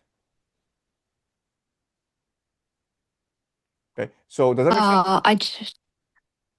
I just want to know, have you ever read a book about magic? So I have read so many. So I just wondering how you will teach that. Is this things about spirits or just the things about Kabbalah? I just want to know more about this. Sure. So again, I'm just doing research right now, okay? But one book I've read that was very useful is on sex magic. So Aleister Crowley was a major proponent of sex magic. And so if you just go into the techniques of sex magic, right? So what do you do? Well, first of all, you have to train your body to engage in sex in the long term, right? So basically you want to go for hours and hours of penetration, of ecstasy without actually ejaculating, without actually um, having an orgasm.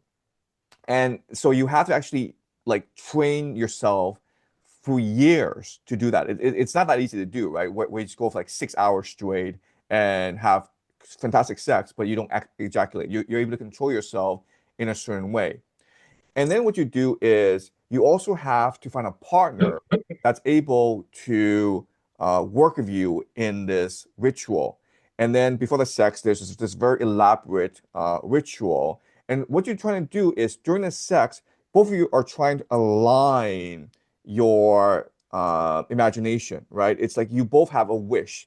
And during the 6 hour sex marathon, you're all visualizing together this vision, okay? And why Aleister Crowley would recommend this is, first of all, he thinks that there's this potency to sex, right? So you take this sex drive and you turn it into, and the sex drive can motivate you to greater heights.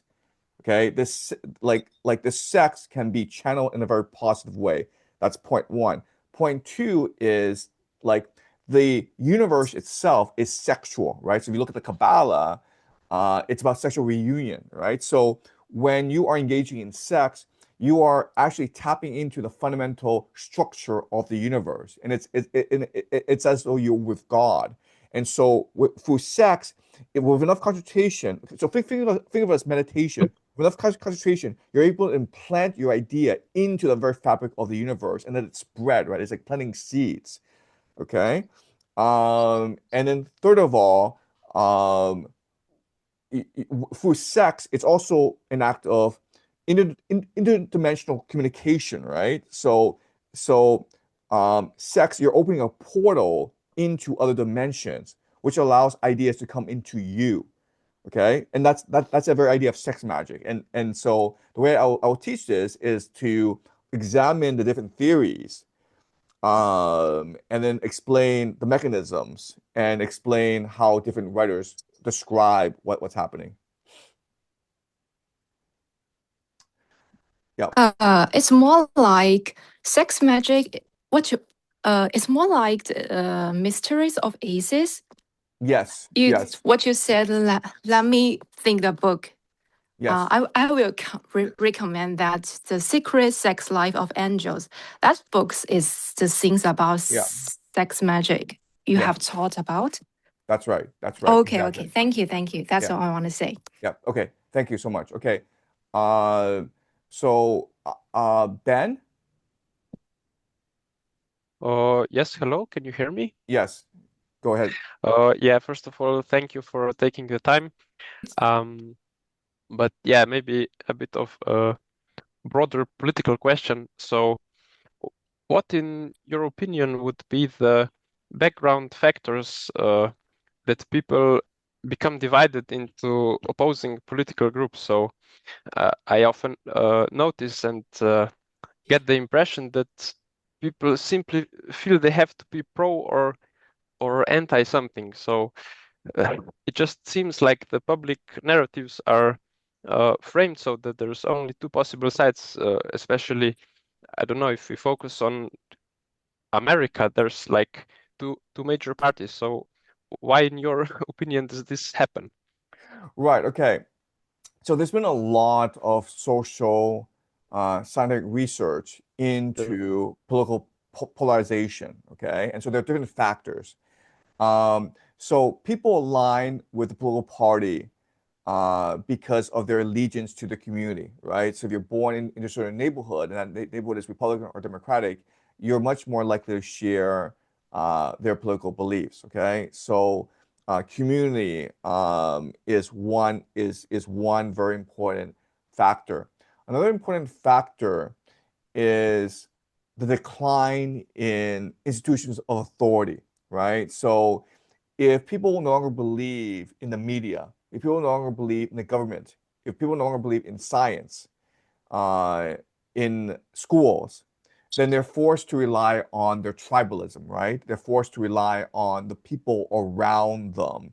And that makes them much more anxious to adopt the opinions of the people around them, okay?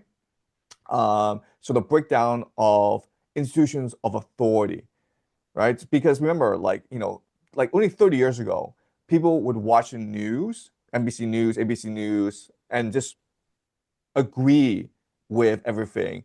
And NBC News and CBS News, they were meant for national consumption. So they were trying to create a broad national consensus for people. But now no one actually watches mainstream news except maybe like these baby boomers. But young people get all their news sources from social media. Okay, so that's a breakdown of institutions of authority. The third thing is the rise of social media, where people now are in their own social media bubbles. But the worst thing is how these algorithms are designed, right? So you look at Facebook, if you look at Twitter, they know what they want to do is try to create as much engagement as possible. And they want this engagement to be intense, what they call intensity. And the best way to do that is to provoke strong emotions in people, especially anger, fear, and hatred. And so social media just brings out the worst in people. And because you're in a bubble, these emotions are reinforced. And so what gets attention on social media are not this objective analysis, what's going on. What gets attention on social media are just these stupid feuds between influencers, right?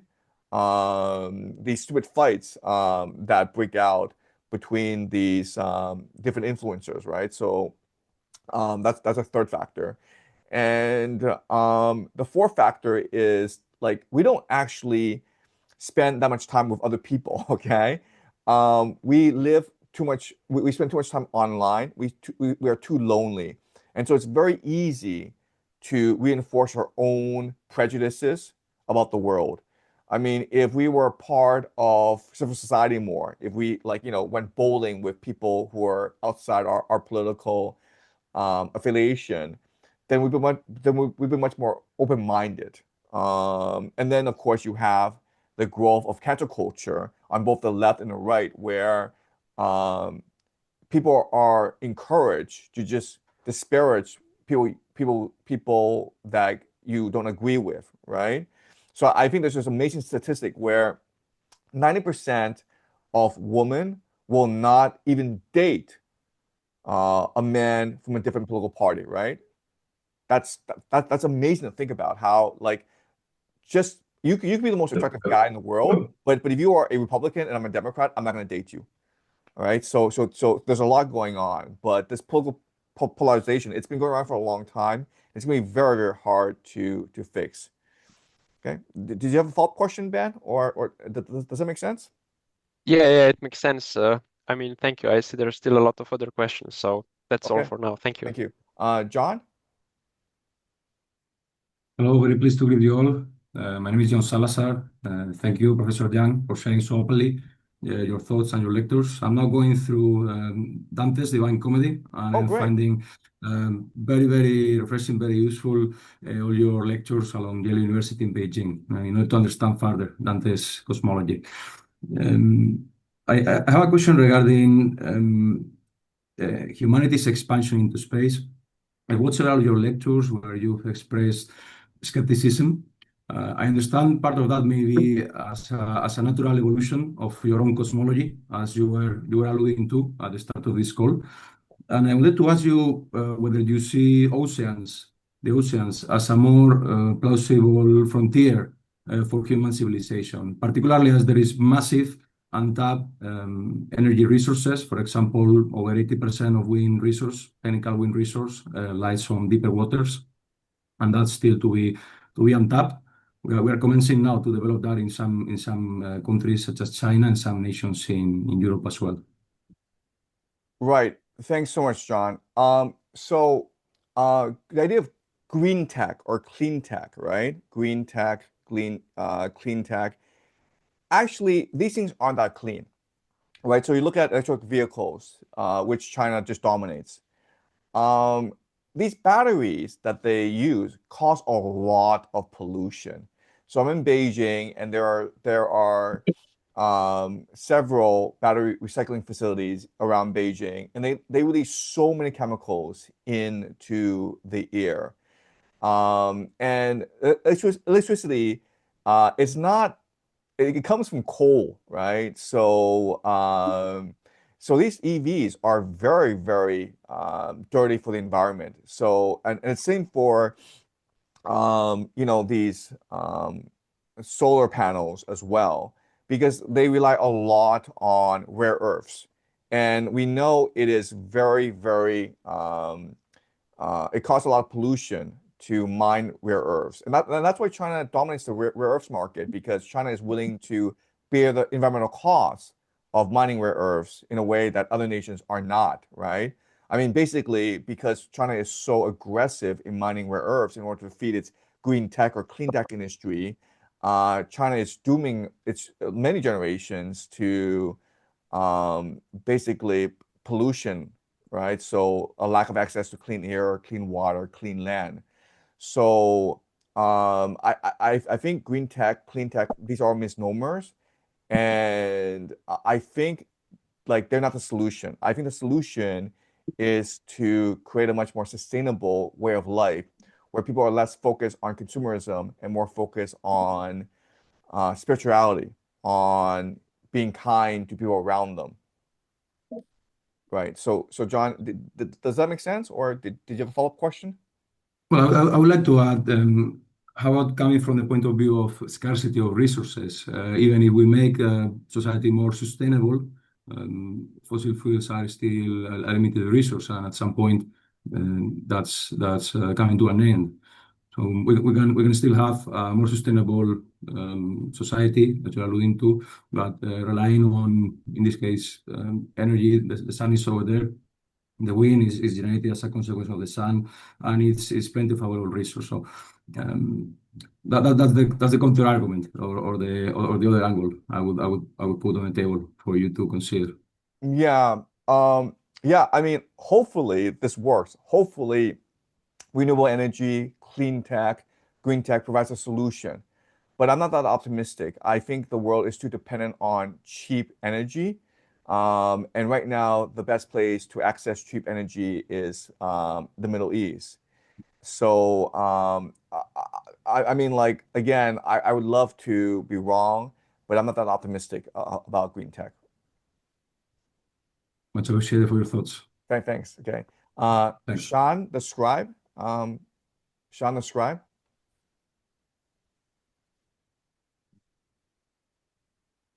Hi, Sean. Hey, it's Shannon, or Shan the scribe. Oh, okay. Hey, Shannon. Hey. Hi, no worries. Greetings from San Diego. I had a couple questions about some of your. Okay, so I had a question about something that's come up in the U.S. recently. So I noticed that one of the things that Trump campaigned upon was like student loan stuff and student loan forgiveness, which I was just like, that's not happening, but he's definitely getting elected based on that. And something that I noticed recently is that so originally a lot of student loans were in forbearance, but because they canceled some of the repayment plans, they were restarting the payments this year. And I was like, that's kind of weird. So I applied for the forbearance because it was supposed to be in like 2028 was when it was over. But then if you get approved for the forbearance, they only give you until November, which my brain was like, that's kind of interesting because isn't that when all of these things are supposed to transpire? So I guess my question is like, one of my questions is, do you think that like, you know, because of like the war and stuff like that, do you think that Trump would maybe use that money for like to fund the war or something? Yeah. Um, I I mean, I hate to be cynical, but I think the people in charge, the elite, they're interested in stealing as much money as possible, as quickly as possible. So the idea, like they're actually going to use any money for maybe a national objective, like win the war in the Middle East, that I think is questionable. I think, Mm. so recently Trump has earmarked $1.5 trillion to the Pentagon. And people are like, wow, this means that America is going to remilitarize. No, it doesn't. What it means is a lot of this money is going to go to the swamp, right? It's being siphoned off by these military contractors. And this is a reason why America is losing this war in the Middle East, because America's not that serious about winning the war. What America is serious about, what the American elite wants to do, is steal as much money as possible during the course of this war, right? So, Julian Assange said it best. The point of wars is not to win. The point of wars is just to have wars so that the transnational elite can just steal from the American taxpayer. Hi, Shannon. Okay, that does make sense to me. Right. Sorry, can you hear me? Yeah, go ahead. That does make sense to me.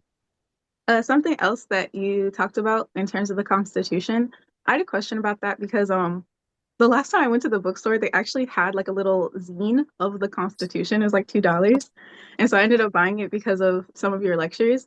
And it does say technically on the 12th Amendment, but no person constitutionally ineligible to the office of president shall be eligible to that of the vice president of the United States. But I do think that what you're talking about him getting a third term through like not like a main way because he can't technically be the president again. But I do think that there's like some sneaky intention to somehow get the third term or get a lot of influence over whoever is going to be the next person. So I just wanted to point that out because I remember seeing that when I opened. It's really small. It just has like all of the rules in there for some reason. Yeah. So again, I think Trump wants to be president for life. Okay, I think the idea like he just steps back and is a puppet master behind JD Vance, it's not going to work for him. He like if you just look at his entire career, he's never had a protege. He's never really had anyone that he trusts. Like basically he just has a habit of like not trusting anyone around him, including his own children, and screwing everyone over. Okay, yeah. So Nicholas says King Trump. Yeah, he wants to be king for life. Okay, and that's the only way that that's the only way he'll be satisfied. So he's not going to be a puppet master behind the scenes. He will be president, I think, for a third term. And again, there are many loopholes that he can use to achieve this. And again, I think this is going to go to the Supreme Court because Trump is so narcissistic that he wants to be elected to a third term, right? And what would be really funny is that in 2028, if Trump actually runs as VP, the Democrats will put up Obama as their VP, right? I can see that. Right? It's gonna be Obama Trump in 2028. Right. This will be like the greatest political event in our The lives. definition of an American politics. Yeah. It'll be a complete circus, okay? Obama Trump. This is something that Trump would actually want because he actually thinks that he could defeat Obama in a general election. I'm pretty confident Trump's getting a third term. And if he does run as vice president, the Democrats will put up Obama as the candidate. Yep. Okay. Right. Because just because it's against the law doesn't mean somebody's going to actually, this doesn't mean he's not going to try. Because it takes a long time for the bureaucracy to catch up with his actions. So he'll still maybe try it. Yeah, so I would argue it's actually not against the law. It's not explicit in the Constitution that you cannot run as a VP. A lot of laws are just based on social convention. So if you just actually refuse to accept the social convention, you can get away with a lot. Okay, so what I tell people is like Trump running for a third term, it's crazy, it's dangerous, it's insane, it's wrong, but it's not illegal. So we'll see, but I think it's very likely he'll run for a third term. Yeah. Could I ask one more question? Sure, go ahead. Go ahead. Okay, so I watched your Dante series and I really, really liked it. Thank you. But I had a question about unconditional love. Right. So that's something that was really prominent in the series. But do you have any advice for people who maybe didn't have unconditional love as a child and maybe like if you never experienced it, yeah, you can experience love, but how do you know if you're able to produce unconditional love if you yourself never experienced unconditional love? Yeah, thank you so much for the question. So I had a very traumatic childhood, and I was convinced no one loved me, and that screwed me up like throughout my life because any relationship that I got into, I self-sabotaged. And it really impacted my professional life in that, I was fighting with my boss a lot and I didn't trust anyone. So I was really screwed up for most of my life. And then I met my wife, and my wife, had unconditional love for me, and then we had children. And then having children is what enabled unconditional love for me. And so I'm a changed person because of a family. But I also appreciate that I got very lucky. I won the lottery of life. I met like the most wonderful wife any man could have, and I have like three wonderful children that's forever changed my life for the better. And I would just say that for um like ordinary people, I think like you have to make the commitment to family. So it goes back to the idea of magic, right? Like how was I able to find this what my wife? And the answer is, well, I think I manifested it. I mean, like I said to myself, I want nothing in my life. I don't want fame. I don't want fortune. I don't want power. All I want is a family. And once you commit yourself to that, right, then the universe will respond. And I'll talk more about this in the cult series, like how you can actually manifest what you want. But you basically have to visualize this and make the commitment to it. And it's not an easy thing. Like I waited like 20 years to find my wife, but eventually I found her because I was willing to make sacrifices necessary in order to find my wife. For example, not choosing a path of wealth, of power, of fame. Because if I chose that, there was no way I could have met the woman of my dreams, who I truly loved. So great question, but we'll discuss this more. Okay. Okay, thank you so much. Thanks, Shannon. Okay. Uh, Moyak. Sorry, Moyak. Yes, hello. My name is Muyak. Yes, Yes. I had a question about we were talking a little bit earlier about the occult and all that stuff, but I had more a question more about eschatology. You have yeah, we just as what we said before is that you think it's good to teach children early on, like about Taoism, about all these different religions. But I think also, I think that's very good to teach children that way to open up their mind. But I also think it can be really dangerous Yeah. to teach children because when you teach children that this is the truth and they grow up like that, and then later on they, at least if they're lucky, they find out that actually it's all a lot of it's based on assumptions and fabrications. They would have really difficult time to break out from this mental framework.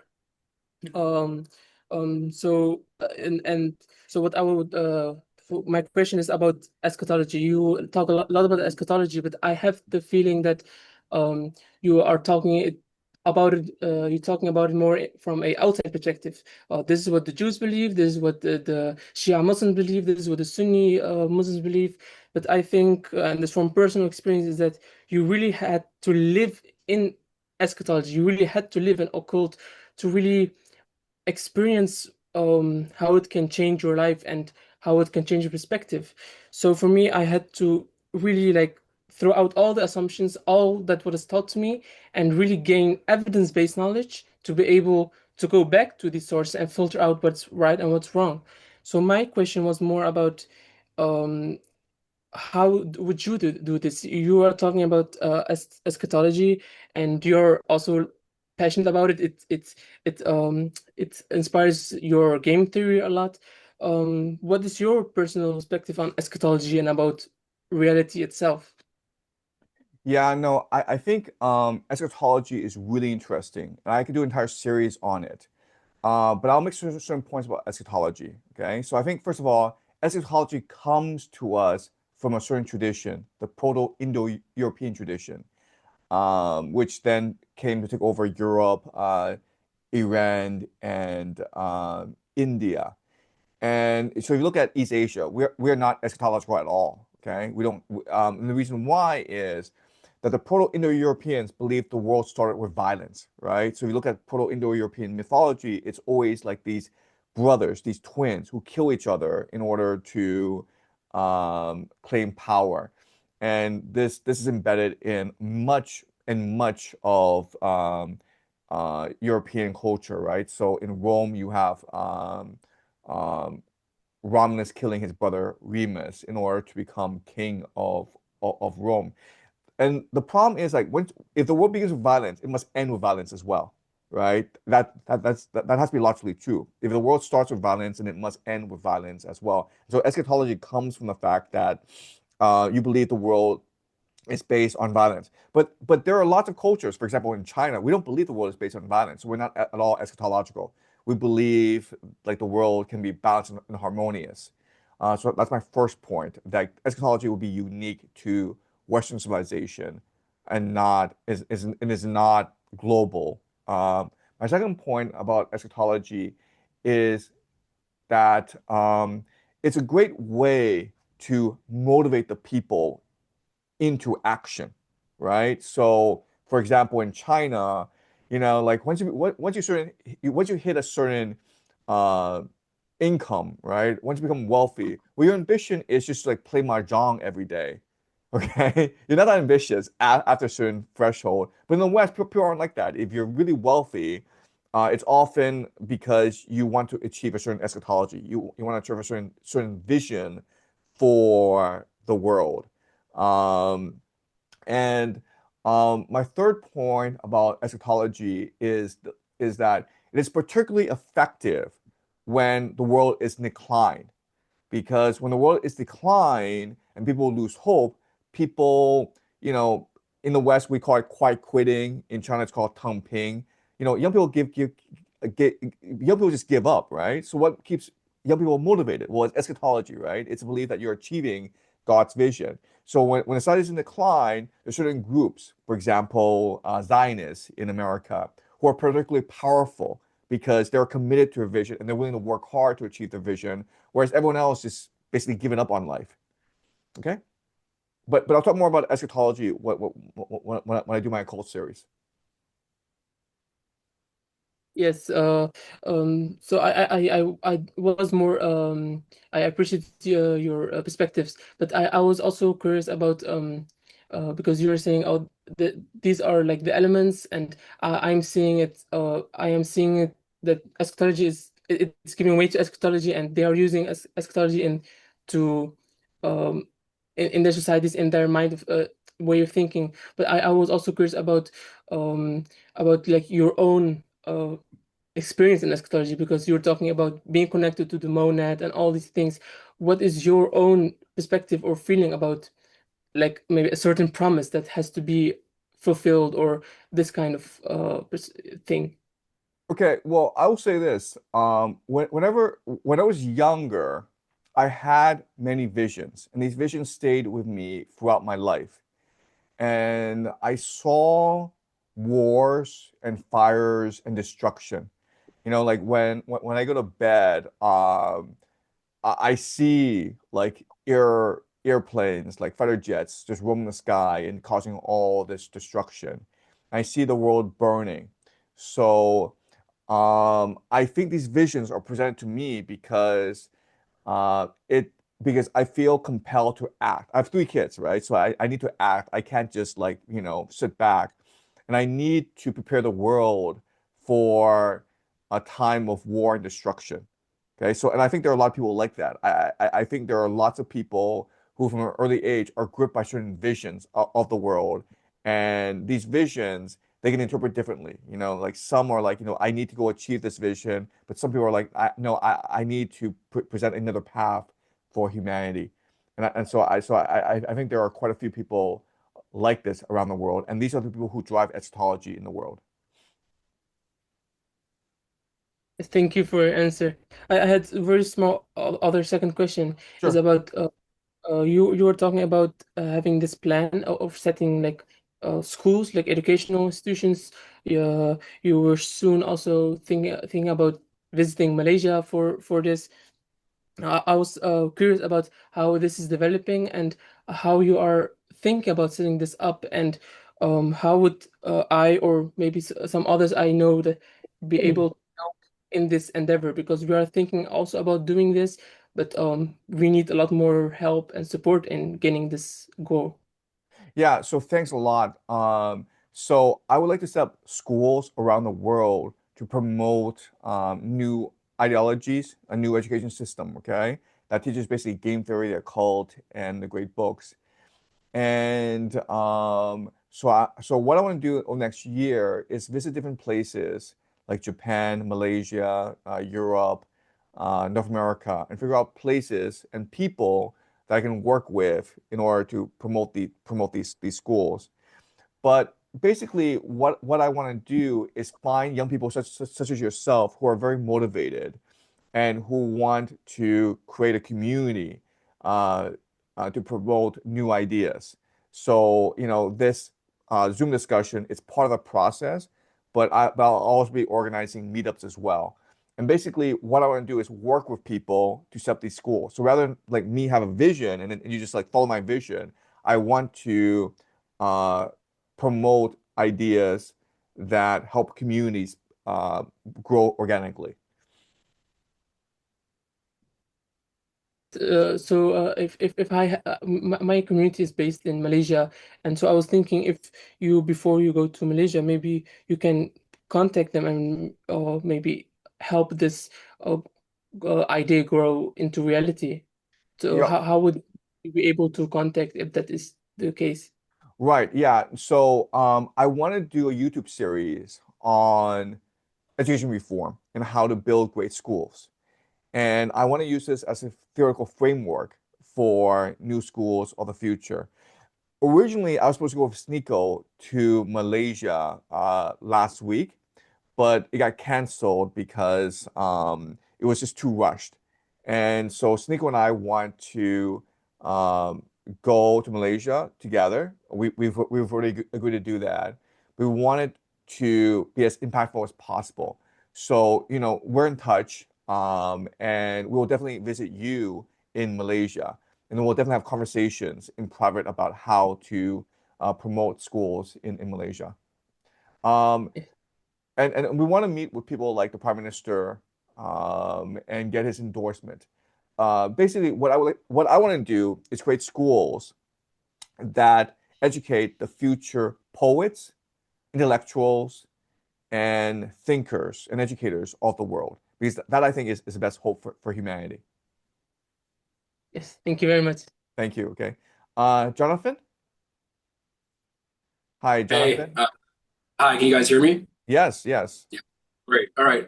Thanks a lot for this opportunity. Actually, Professor Jang, thanks for organizing this.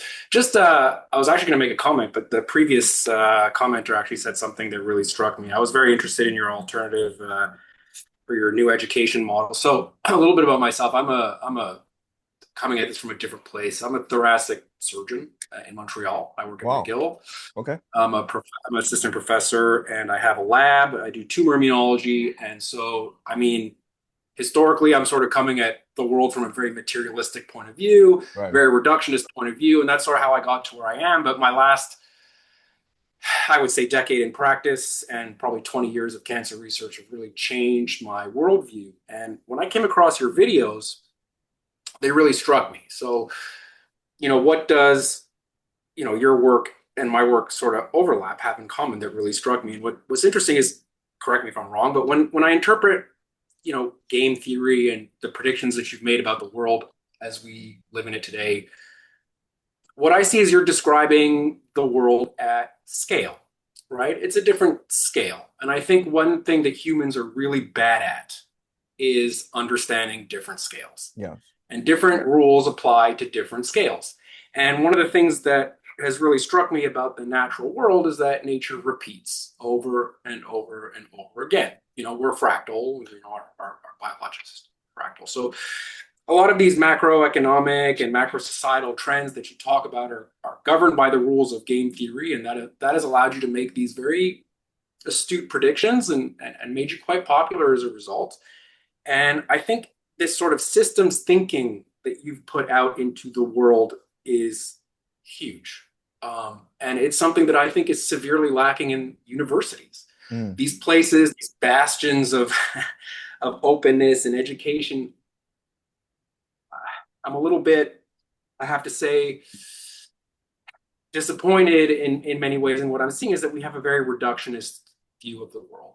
And what's relevant to me in my daily life, I treat cancer patients, I do surgery for cancer, and I see people struggle with this disease, and I do research with cancer, and I work with pharma and all these drugs.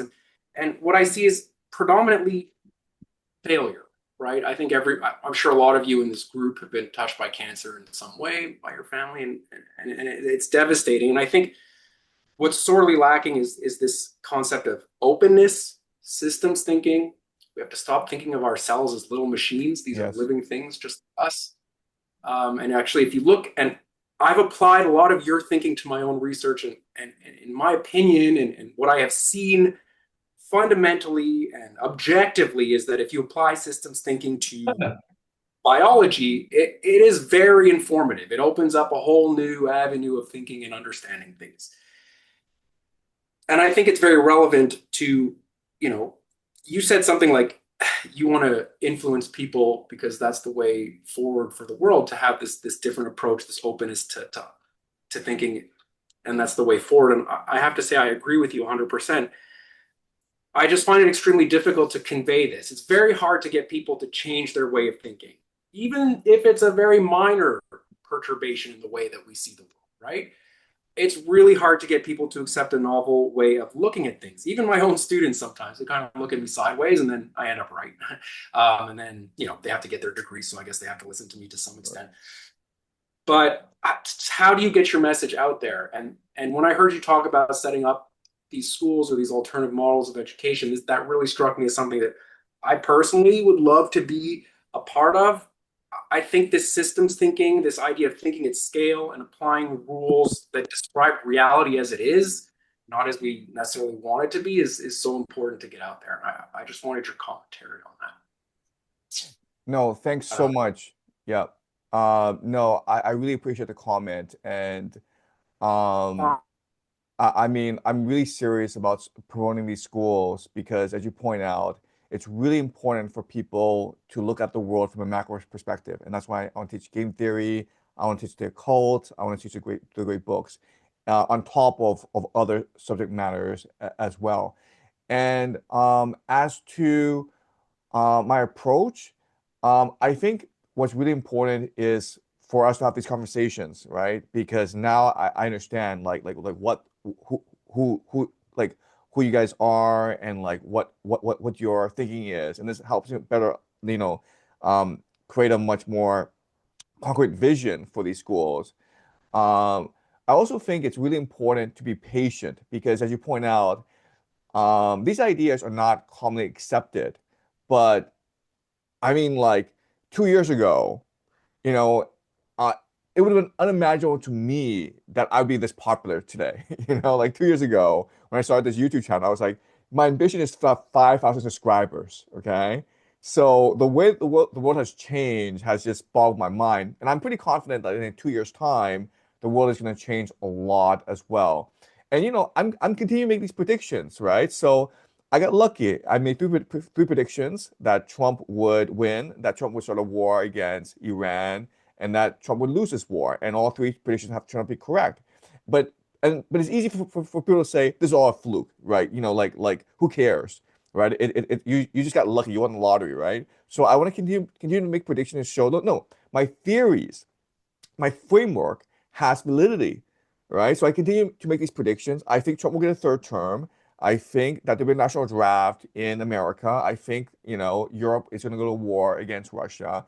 And so this is a way for the world to validate my ideas, right? If I'm truly a crazy person, then I'm going to be completely wrong. But my theories are going to continue to be correct, then that gives validity to my ideas. And so maybe we should start adopting my ideas. And I see myself as first and foremost an educator.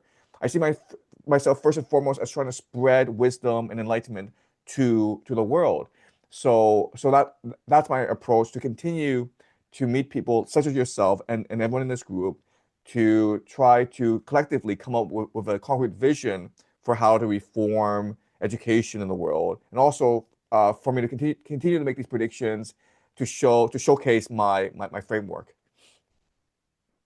Thanks for the comment. I'll keep this brief because I want to let everyone continue to speak. But I would say you said you want to educate, and honestly, you've educated me in a lot of ways. When I look at this application of systems thinking, and I've really come to appreciate this concept of the best predictor of future behavior is past behavior. That's Yes. sort of an adage that has existed for a long time, and we just sort of say it. It's almost a cliche, right? But it's not.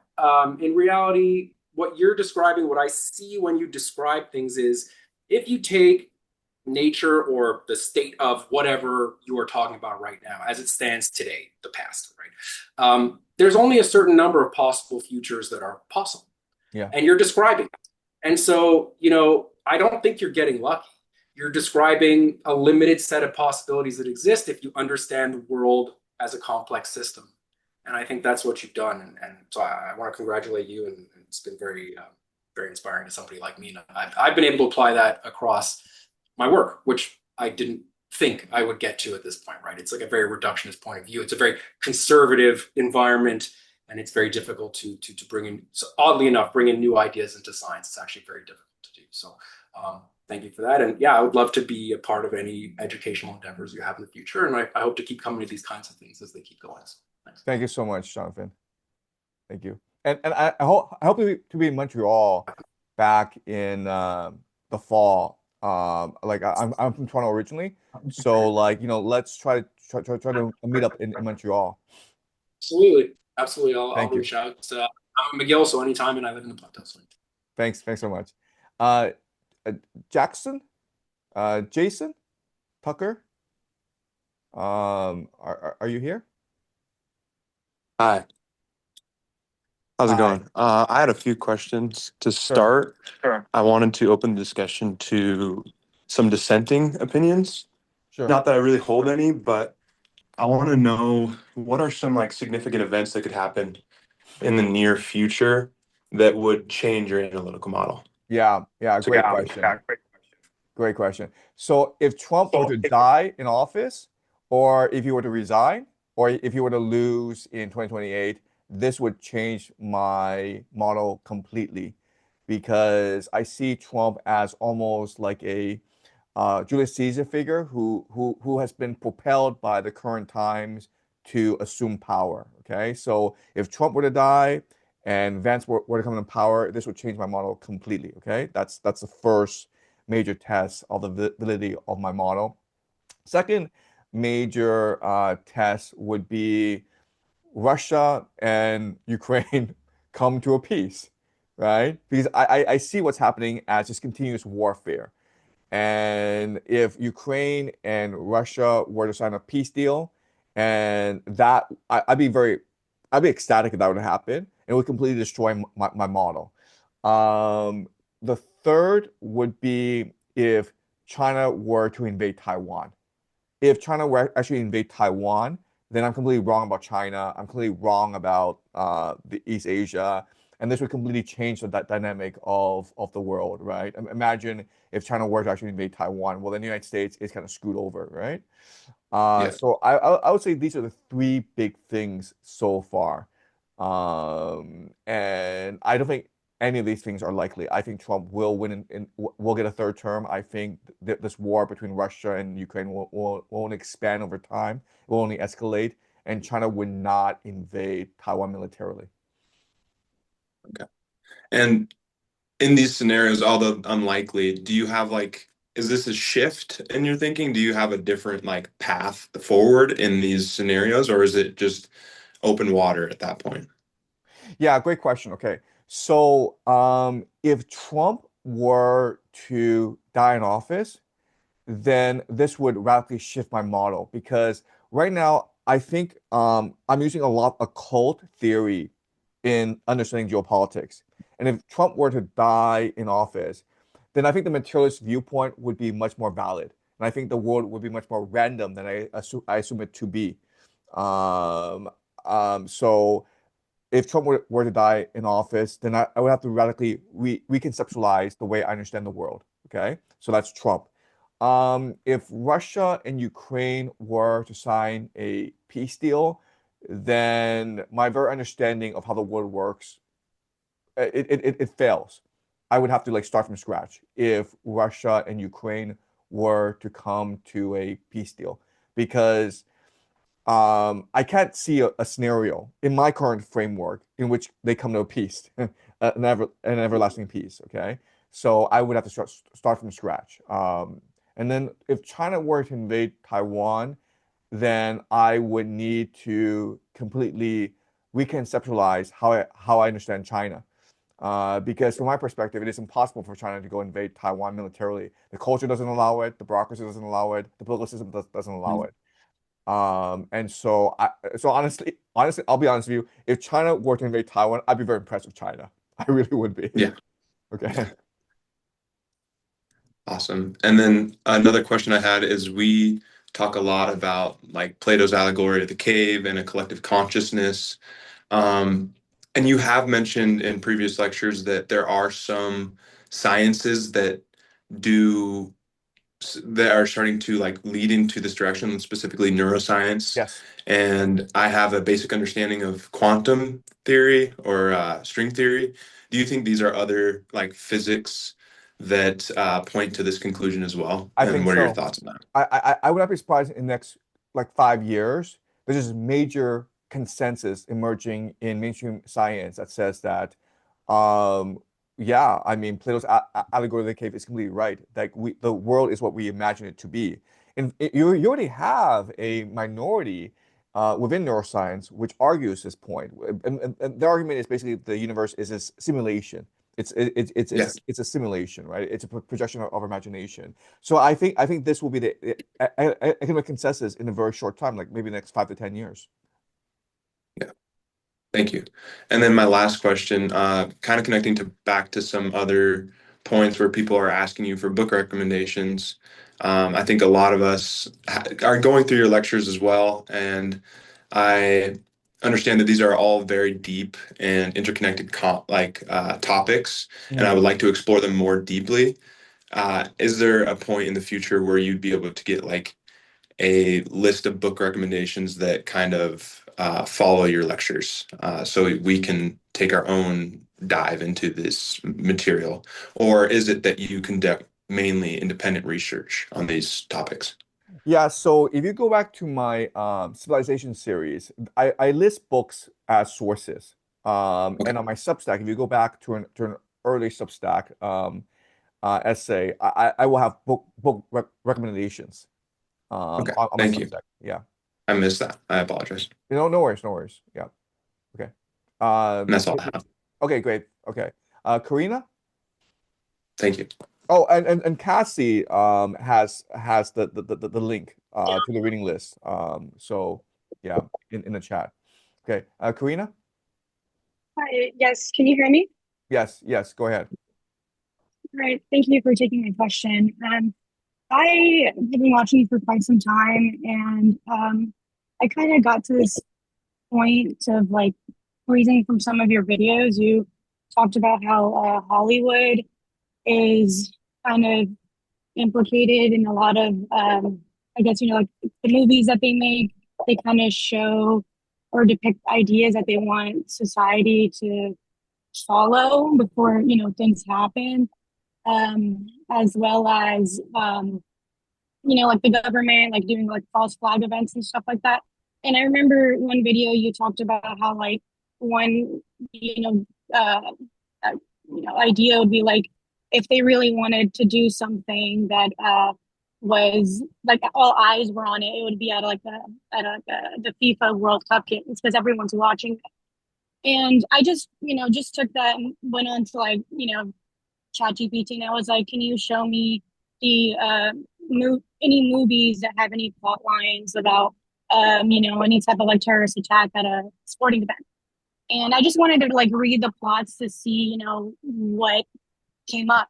And I saw this plot line for a movie called Black Sunday from 1977. Yes. And it talked about a Palestinian group called the Black September Yes. that took control of a blimp for a sporting event and basically wanted to like blow it up and above like 80,000 people watching in the movie of the Super Bowl. And they were trying to, kill the president and all these people, but they were saved by a partnering of Mossad and the FBI. Right. They were able to, move the blimp and it exploded over the ocean. And the game was hosted at a Miami, Florida stadium. And I was looking up, what's any, games that are happening in Miami, Florida. And there's actually like one happening today at 5 p.m. and the finals are happening in the same stadium on the 18th. So that honestly kind of freaked me out because I was like, Yeah. this is a weird timing. I don't know what was going on in 1977 when this movie was coming out, but to depict Palestinians as these, a terrorist group, and then Yeah. to have, the FBI and the Mossad be like partners that save the day seems odd, given our current standing with, they're trying to partner our militaries and everything. So it's just like a very odd timing for it to just match up like perfectly.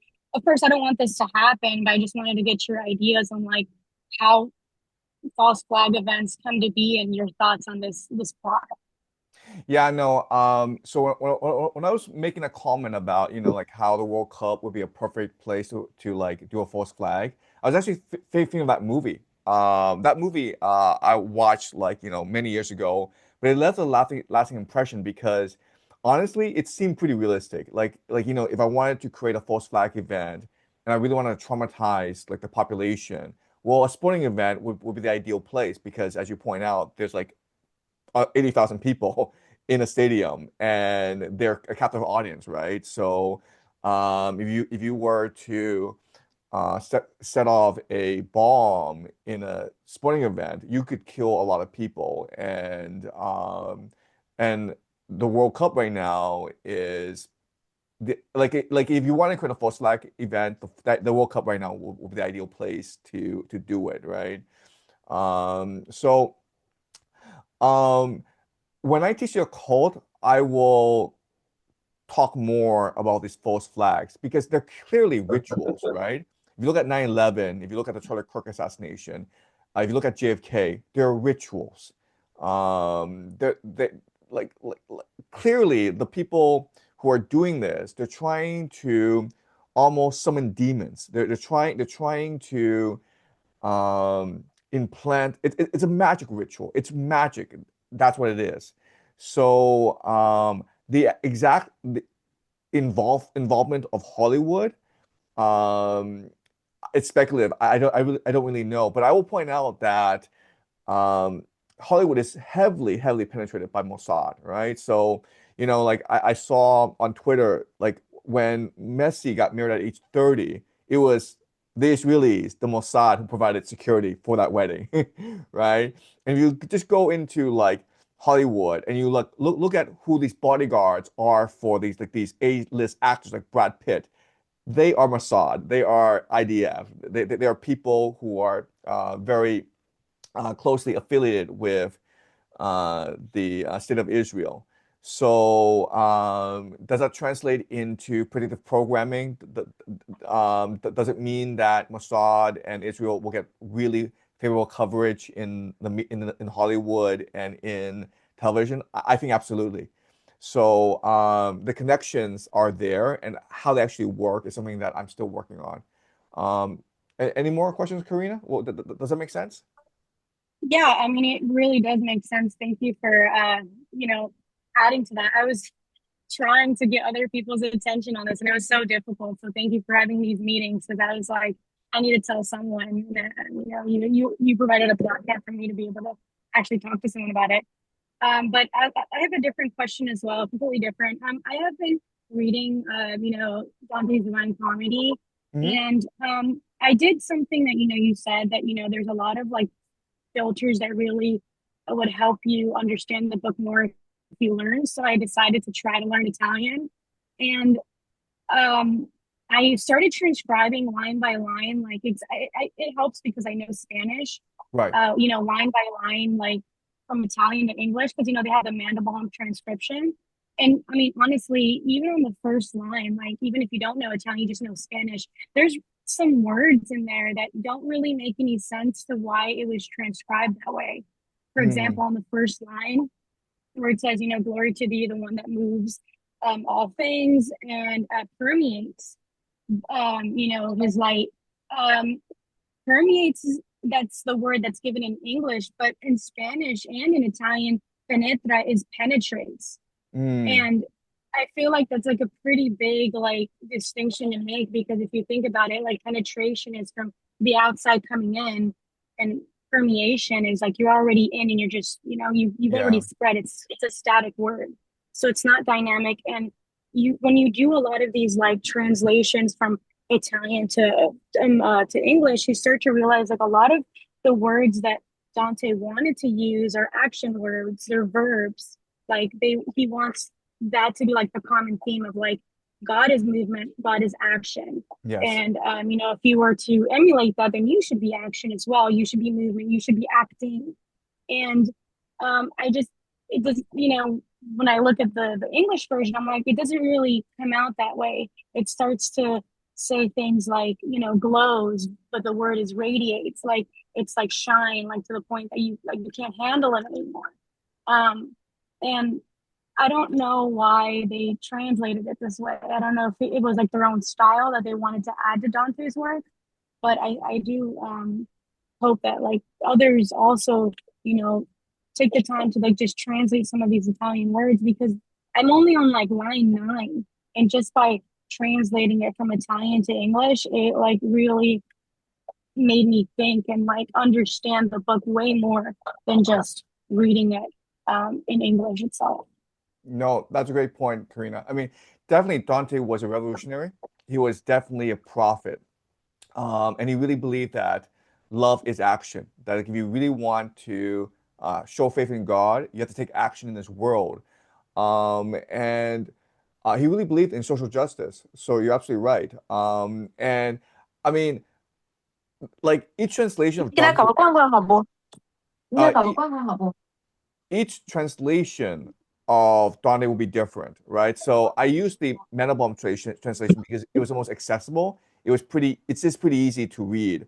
But there are better translations out there. There are translations that rhyme. There are translations that try to show the complexity of Dante. So Mandelbaum, I think he chose accessibility. But like when you try to translate, you're only going to capture a small part of the total essence of the poetry. So so I would encourage everyone to read it in Italian. So thank you so much, Karina. Thank you. Okay, Cassie. Hi, pleasure. Can you hear me? Yes, yes. Yes. So, great. Thank you for hosting this meeting and all the YouTube videos. So, my questions would be, would you, um, would you actually believe like debate would help us to open our perceptions? Because I think from my experience, so I just moved here from Vietnam. Okay. And the past moved to Michigan. So I'm in US right now. And the past year has been a very transformative year for me, and I have to relearn a lot, because if you know, Vietnam is pretty much like China in the way that we are very materialist and focus a lot on just getting a good grade and getting a good job and all of that. And I think that I'm trying to build everything from scratch again, and try to rebuild my whole worldview again. And there are times when I try to share this with other people, at least with like my friends or people that I know now. But I think when we try to have a debate, it's either two reactions. One is that they're just getting very angry because they attack their own worldview. The Yeah. second is that they have a cognitive dissonance, so they just ignore it. So I don't know like how we are able to like convey this kind of message, or how to actually help like conversations that have both participants to like open their worldview in that way. Yeah, I think it's very hard to convince people if they don't want to be convinced. But what I think is the world is changing very rapidly, and people's understanding the world, it's being challenged, right, because of global events. So I would say it's very important to keep on learning by yourself, and eventually people are going to come to you and ask what's going on. And when they open their hearts, when they're ready to listen and you speak, you'll have impact. But right now, what's really important is to keep on learning by yourself and to really develop your own unique worldview. And that's what I'm doing, where I want to travel a lot. I want to talk to you and others on this call. And I just want to keep on learning. So like when people come to me, I'll have more answers for them. I see. Yeah, I think that's also speak to like my next question, because when we're in Dante, we have that um part in Paradiso talking about the Francis and the Dominicans. Dominican, right? Yeah. When yeah, and in the way that they also try to do something good, they want to go out and act. I think that is the spirit right now, that there's a lot of people who want to act, but they also kind of see the world around them. It's that somehow all of this goodwill just turn into a bad thing. Yes. Somehow they're gonna be tricked again, and got like Yes. everybody just turn out to be one. They just want power again. So it's feel very demotivated to actually act on it, and you become like kind of paralyzed in just try to live by. So do you have any like suggestions or any advice on that? Yeah, I think it's very important to take a long-term approach. So rather than be like, like I want to impact the world today, um, I think it's very important to keep on learning, develop your own skills to try to get involved in the community. And when the time is right, then people will naturally look to you for leadership and for advice. So I think it's very important to just keep the faith, to think long term, and be patient. Thanks. Okay. Thank you. Yeah, and sorry, it's just the last questions. It's actually I want to ask about how you conduct your research, in order to actually help learning by yourself, right? But there's a lot of resource out there, Yes. and there are a lot of different opinions and all of that. And I would want to ask like how we are be able to conduct, for example, any sources that you tend to like gear toward. There are any particular person or scholars or any places that you tended to gather resource for to actually form a framework, like able to actually learn that able to advance your learning, not just try to run in a whole discourse about everything. Yeah. So I try to be very wide in my research. So I like listening to like Jimmy Dore, the Jimmy Dore Show. I like listening to Tucker Carlson. I like listening to Candace Owens, because they will raise questions and topics that I'm not familiar with. And this will encourage my own research. So people like David Icke, Candace Owens, they mentioned Sapien Francus. And so I'm just curious, like who are these people, and start doing my own research. But it's really important to be as open-minded as possible and to engage with people who you disagree with, and to really like try to expand your comfort zone. So rather than just like look for people who tell you what you already know, look for people who tell you things that you may disagree with or you may not know. Okay, got it. Thank you so much. That's my Thanks, last Cassie. question. Okay, Andy, Andy. Hi. Hi. Hello. Can Yes, you hear hi. me? I can hear you fine. Oh, lovely. Lovely. Thank you so much. Um, I am on Dante number 6 from your series that you launched 2 weeks ago. Sure. From your lectures, and I'm very emotionally connected to it, and I've been following your work for more than a year or so, and the Dante connection, the unconditional love, and I truly believe this is, as you explained pretty well on the lecture number 6, that I've been just this point that Dante connected you to faith in your journey, and I'm very confident to tell you that the same applied to me. I was a very skeptical person, scientist, engineer, rationalizing everything, and your endeavor, Dante's word, has been very profound. I'm very thankful for that. And if you and I'm completely aligned with your education system ideas of developing this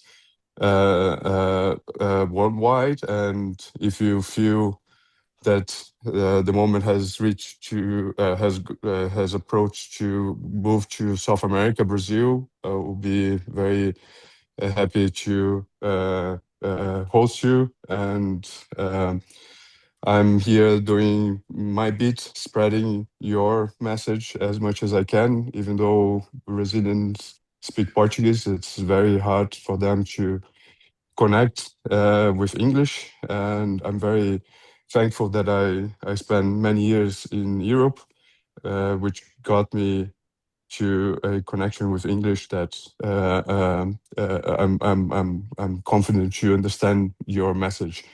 But I am here daily thinking, how can we translate this into other languages also? And the education model that you propose is as vital as I can see.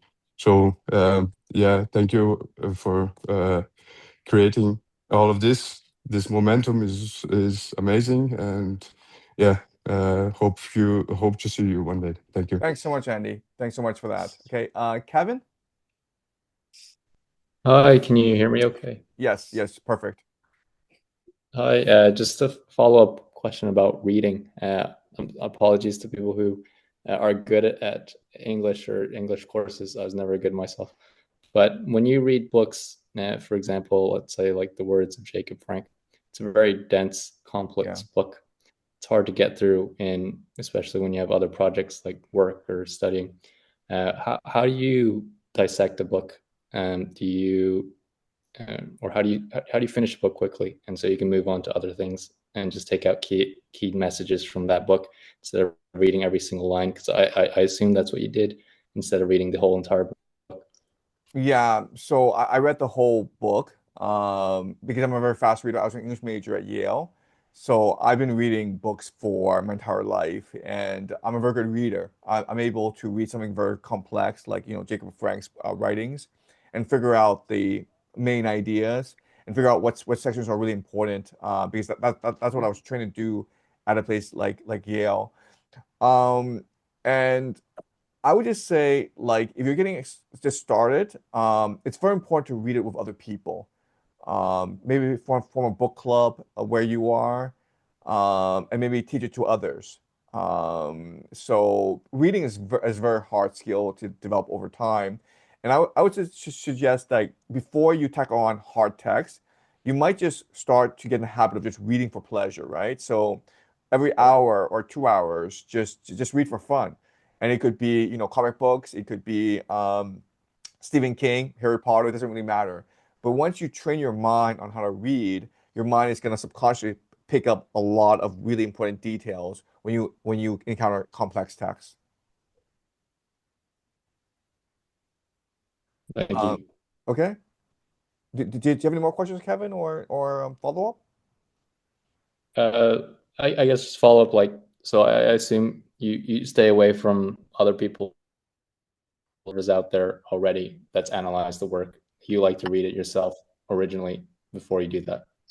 Yeah, I mean, well, I'm a very good reader, so I'm able to just read it myself and figure out what's going on. But you're absolutely right in that, like if you're just starting off, it's actually pretty good to just read what the scholars say about the text.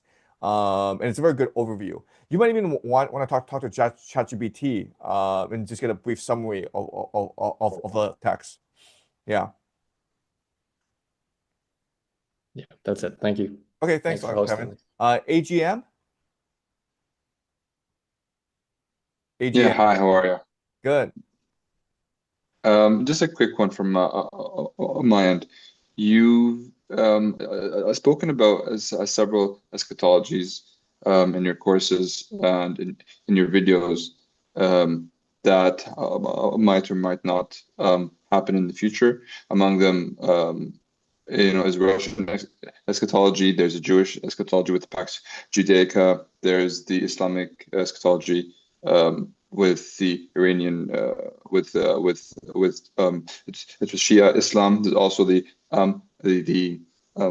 American technate as well. Are these essentially zero sum game in your point of view, or can they happen generally at the same time or not? Yeah, that's a great question. And I think it's not zero sum. I think it's perfectly possible to achieve all eschatologies, right? Because if you look at the major ones, America achieves a technate. Then you have Israel achieve Pax Judaica, the Great Israel Project. Russia achieves the Third Rome Prophecy. And then Iran achieves its eschatology, which is basically Pax Islamica. And these things are not actually in conflict with each other. They can coexist at the same time.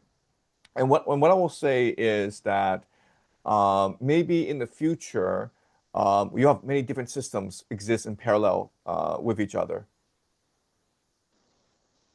I see. And just a quick follow-up with that, like when you're taking a look at the macro, and then when in some of the lectures that you have, you also talk about the kind of the micro, like to just introduce yourself to your neighbors, etc., and just to take those steps to kind of get ready for what is to come. Um, the kind of link that, or the stretch to take from the micro to the macro. It's quite challenging, I'd say. So what would be like your advice over there?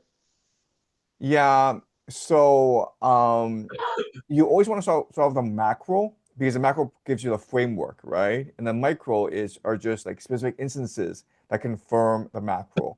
So it's very important to have a conceptual theory of the world and then build on top of that. I see. All right. Thank you very much. Thanks Really a lot. appreciate it. Okay, so we have five more people, and then it's getting pretty late where I am. So we'll end the stream. Okay, so Leandro, did you have a question or a comment? Yes, I have quite a few questions now, actually, that I've thought about. I want to start with more of a debate of a topic that I'm unsure of, because you talked in one of your very early lectures on the dawn of civilization, basically, and there you said that before the people from the steppes invaded kind of Europe and Asia, that these parts were they were peaceful and egalitarian, but and that basically humans naturally are not actually violent beings. But then I kind of struggle to make sense of that, because then why is it that, for example, when a fight breaks out, like people they seem to be naturally drawn to that fight to go see it, or when people get emotional, obviously angers are very strong emotions that can take hold of somebody easily, or also when when Homo sapiens basically asserted its dominance over other human species, like that couldn't have just happened naturally. I have a feeling that, and that instead we have conquered these people like the Neanderthals, for example. So I'm kind of questioning how we could really have always been peaceful and egalitarian. Okay, so that's a great point. And what I will say is the history of humanity is very, very incomplete. And the idea is that our brains have been like this for the past 300,000 years, okay, 300,000 years. Yet, we only have like 10, 12,000 years of recorded human history. So what were we doing before we had like recorded history, right? So it's very hard for me to imagine like we were doing nothing before, 12,000 years ago during when civilization just started off in Göbekli Tepe. So that's my first point. Second point is there's a lot of evidence that there are these hidden civilizations from us that we've never really fully investigated. Okay, so Göbekli Tepe is one example, but also like if you go to the Amazon, it's clear when you do uh, like this survey of the Amazon, it seems as though the Amazon was made by another civilization. It was not. The Amazon is not a natural thing. It was cultivated. It was designed. Okay, so that's the Amazon. Then you have these megaliths all around the world. Like if you go to Antarctica, there are regions where you cannot access, but where a lot of people believe that there was also a previous civilization. Then there's talk of like Atlantis, right?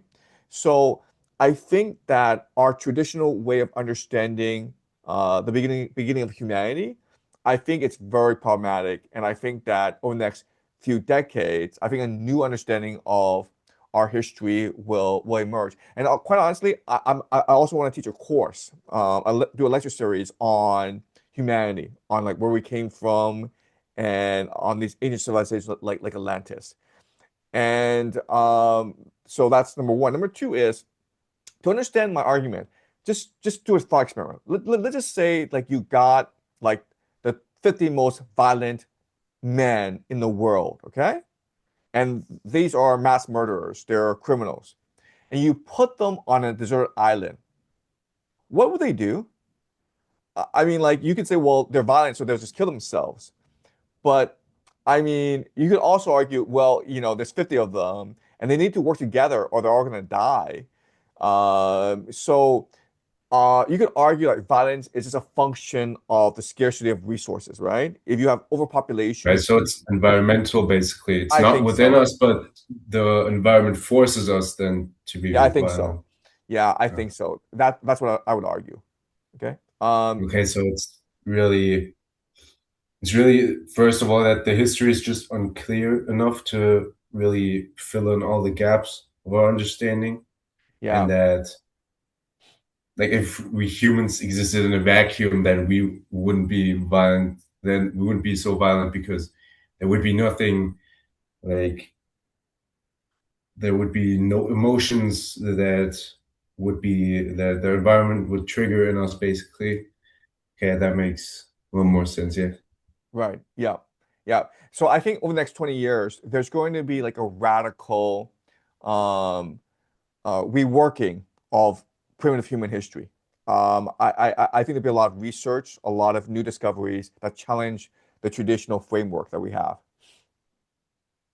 Yeah, and I also have just two real quick questions as well on reading again, and that is how much time do you spend like reading a day, like currently or in the past, and like how often also do you reread something like for like if you want to refresh your mind either, or if you want to get like look at something from a new perspective, like how do you go on? And this can also be applied to not just reading on, for example, history or religious stuff, but also geopolitical research, like all kinds basically.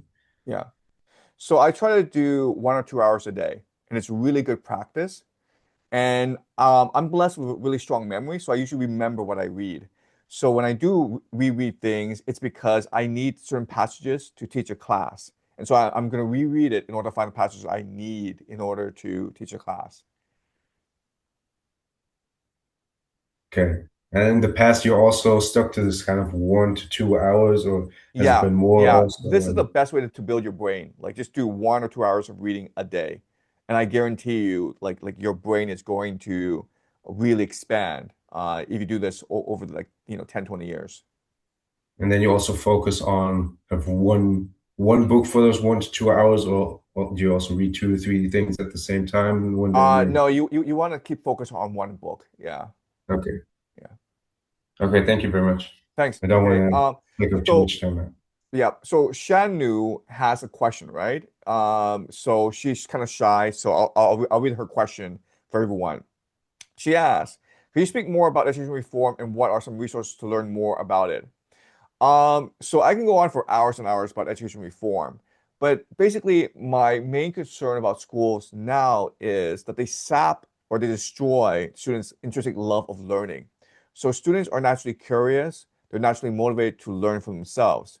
But because teachers are trying to implement a curriculum and they're trying to make students take tests, it's very easy for students to lose focus and to drop out, become demotivated.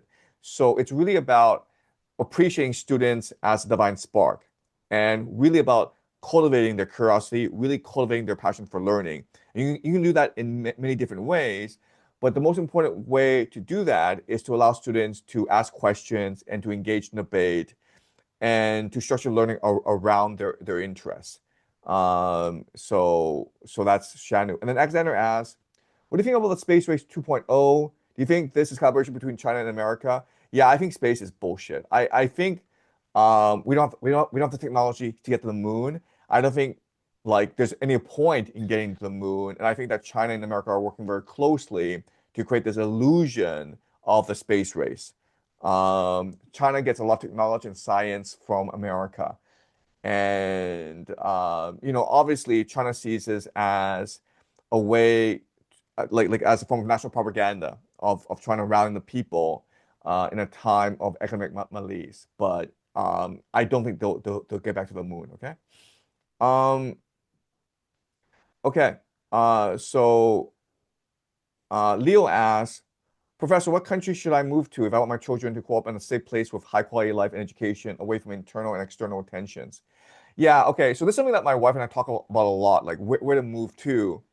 And the reality is that the world is going to shit, guys, okay? There's no place you can go and be like, okay, this country is great now. There's gonna be problems in every single country you move to. So it's really about having the proper mindset and really about building a community that aligns with your mindset. And so, what I'm doing is I am going to go and try to find people like you guys and figure out how we can work together to build a more ideal community. Because the idea of like just moving to New Zealand or Chile and all your problems will be solved, that I think is a dead end. Okay. Hannibal asks, um, does Professor Jiang have any recommendations on how to avoid or escape the inevitable total surveillance state in the West? Okay, like how to escape the AI surveillance state. And what I do is I try not to participate in it, right? So try to reduce your online presence. Try to use cash where you can. Try to talk to people rather than write long emails. So the more time you spend online, the more easily you can be surveilled. Okay. So that's my best advice. But the long-term solution, of course, is to build a very strong community. And that's what we're trying to do right now. Okay, Jackson, Jason, Tucker, are you here? Hi. How's it going? Yeah. So did you have another comment or question? Oh, I apologize. My hand has been raised. Okay, all My right, sorry. fault. All right, sorry. Uh, Pedrin? Hey, Professor, thank you. I know it's almost midnight over there in Beijing, so thanks for your time. I wanted to ask you a question and just have you help me navigate, I guess, if you were in my position, how you would maybe respond to questions like this. So I was born in Iran. I'm currently in the Los Angeles area. So when you're in LA, let me know. Would love to meet up. Absolutely. Absolutely. And one thing I struggle with is I would say probably the biggest portion of the Iranian diaspora is in Southern California, and other parts of America, but Southern California specifically. And I have a tough time with most of my peers, especially my age range, cheering for the bombings, let's say, and other things like that. So I guess how do you navigate the mixed eschatology in Iran? Meaning, I have friends who are like, hey, 4,000 years ago was Aryan. And then it was Zoroastrianism. And then it's, Shia Islam. Is it cynical to ask, like, what is Iran or any country? Like, is it one or the other? Is it, to your point earlier, the world is what we imagine it to be? Is it just whoever's in power just kind of like picks whichever one they want? The victor, his story, they write history. So what is your thought on that? How would you approach that, answer that? I just have a tough time wrestling with that kind of question and thought. Yeah, I mean, I would just say the world is what you make of it. If you really believe in your vision, you have to like think long term. You have to spend 50 years, 100 years to achieve your vision. And those who are going to work hard, those who are willing to fight and sacrifice their lives to achieve their vision will do so. So the people in power anywhere in the world are there because they're willing to die for what they believe in. They're willing to do whatever it takes to obtain the power. Absolutely beautiful. And if I could just have a follow-up question, thank you for Sure. that, is how imminent do you think, based on this current game theory view, right, assuming nothing crazy changes, right, and it kind of stays its course, how imminent is a civil war in Bahrain, which would, in a way, kind of expand the proxy Yeah. net of Iran? How does that look like? I think Bahrain's a country that most people don't think about. If you go ask Yeah. like 100 people, they might not even know where it is on a Yeah. map. Yeah.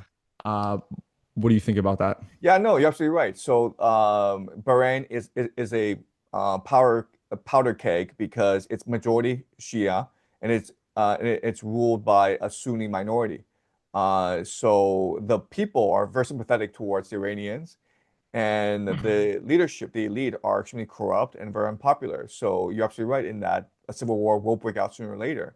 I can't tell you the time frame because um, um, America and Israel can still, suppress the people if a civil war breaks out.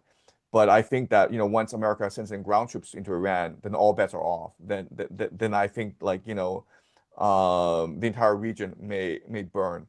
I also point out that eventually what's going to happen is the Al-Aqsa Mosque will be destroyed.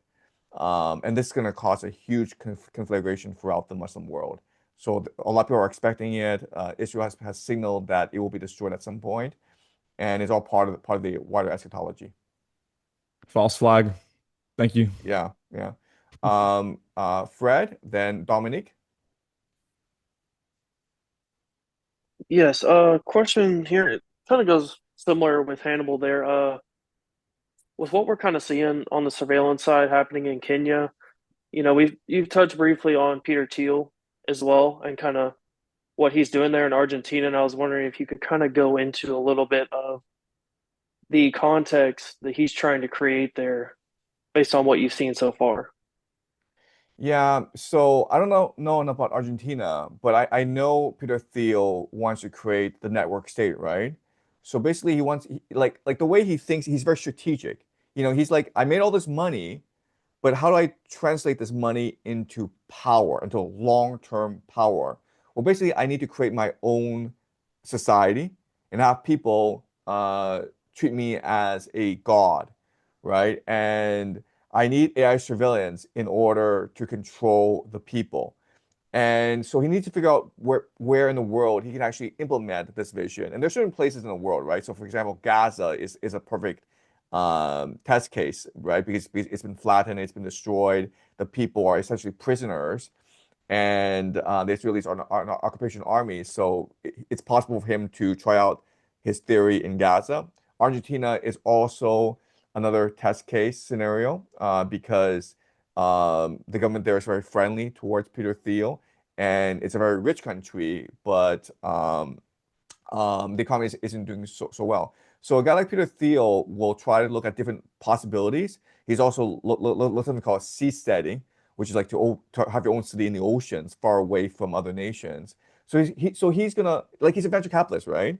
He's not gonna put all his money in one basket. He's gonna spread everything out, and he's gonna figure out, what is going to have the most impact and generate the best ROI. So that this will be his approach. Thank you. That makes sense. Further, seems like further auditions to come that will kind of Exactly. try in different areas. I appreciate it. That's exactly right. And also Australia is a possibility as well, right? So Peter Thiel is a very flexible guy. Okay. Dominic? Yes, I quickly have just a couple of questions that are more occult related. Sure. And we have seen that, I don't remember in what one of the latest lectures in game theory, you said that with AI and all these new technologies, they are trying to do summon demons, and then they specific explicitly declared it. They not even try to keep it hidden, and there are all these things going on.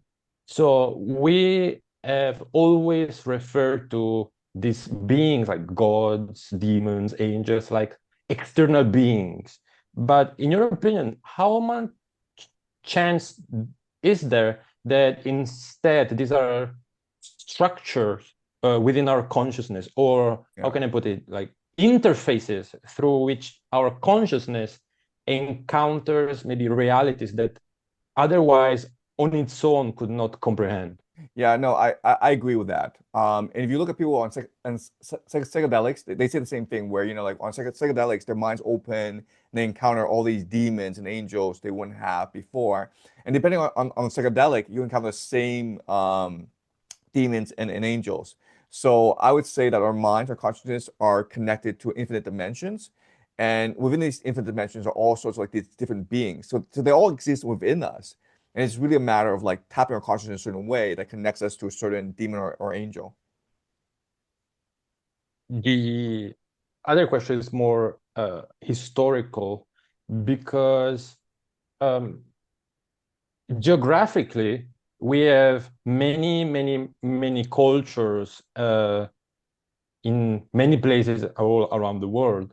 But why do all these geographically separated cultures repeatedly produce stories of, divine kings and forbidden knowledge and secrets, or sacrifice, a reset of civilization? Yeah. Why are basically discrepancies, but not differences, but it's almost like it's one? Yeah. Yeah, no, I mean, I will go this into greater detail in the cult series, but the idea is game theory, right? Where society eventually reaches a point where it's a critical mass, there's a lot of people, and the elite become parasites on the people. And so the elite, like, how do they maintain control over the population, and how do they maintain internal unity, and how do they access secrets? Well, they do it for the occult, right? They do it for rituals, they do it for child sacrifice. It's very similar to what's happening today. You ask yourself, why is there Epstein Island? Why are there things like Pizzagate going on? Why is pedophilia such a huge thing in the world? And I think a lot has to do with the idea that the elite, in order to attain power, they make certain sacrifices to demons, and it's all part of our consciousness, right? But it's a way for them to focus their mental energies. It's a way for them to maintain internal cohesion among the elite. And when you make deals with a demon, well, you have to make the greatest gift to demons, which are often children, right? So I think it's this game theory. I think it's just a way for the elite to access universal secrets, universal power, and for them to maintain internal cohesion and in order to continue to exploit the population. But how come are always so similar between each other? Because this is the most effective way to do it. Because if you want to rule for a long time, then you just have to use a system. All right, awesome. Thank you. Thank you so much. So I will answer Shanu's question and we'll call it for this first session. Okay. So thanks so much everyone for participating. It's been great. Okay. So Shanu asks, what are some things I can do to help find my purpose and help others find theirs? So I will just say, teach. Teaching is the most beautiful thing you can give to the world. So, if you have time, go volunteer at a kindergarten, go volunteer at a Sunday school, go volunteer anywhere, and just teach and be with kids and share yourself with others. And this is going to really open your mind to new possibilities. Teaching is the greatest joy in the world. So that's something that I would highly recommend everyone do. Just go out there and spread spread yourself or share yourself with others. Okay, guys. So it's been a lot of fun. We'll do this again next month. Okay. All right. So thanks a lot and goodbye. Thank you so much. Okay. Bye bye. Thank you, Professor. Have a good one.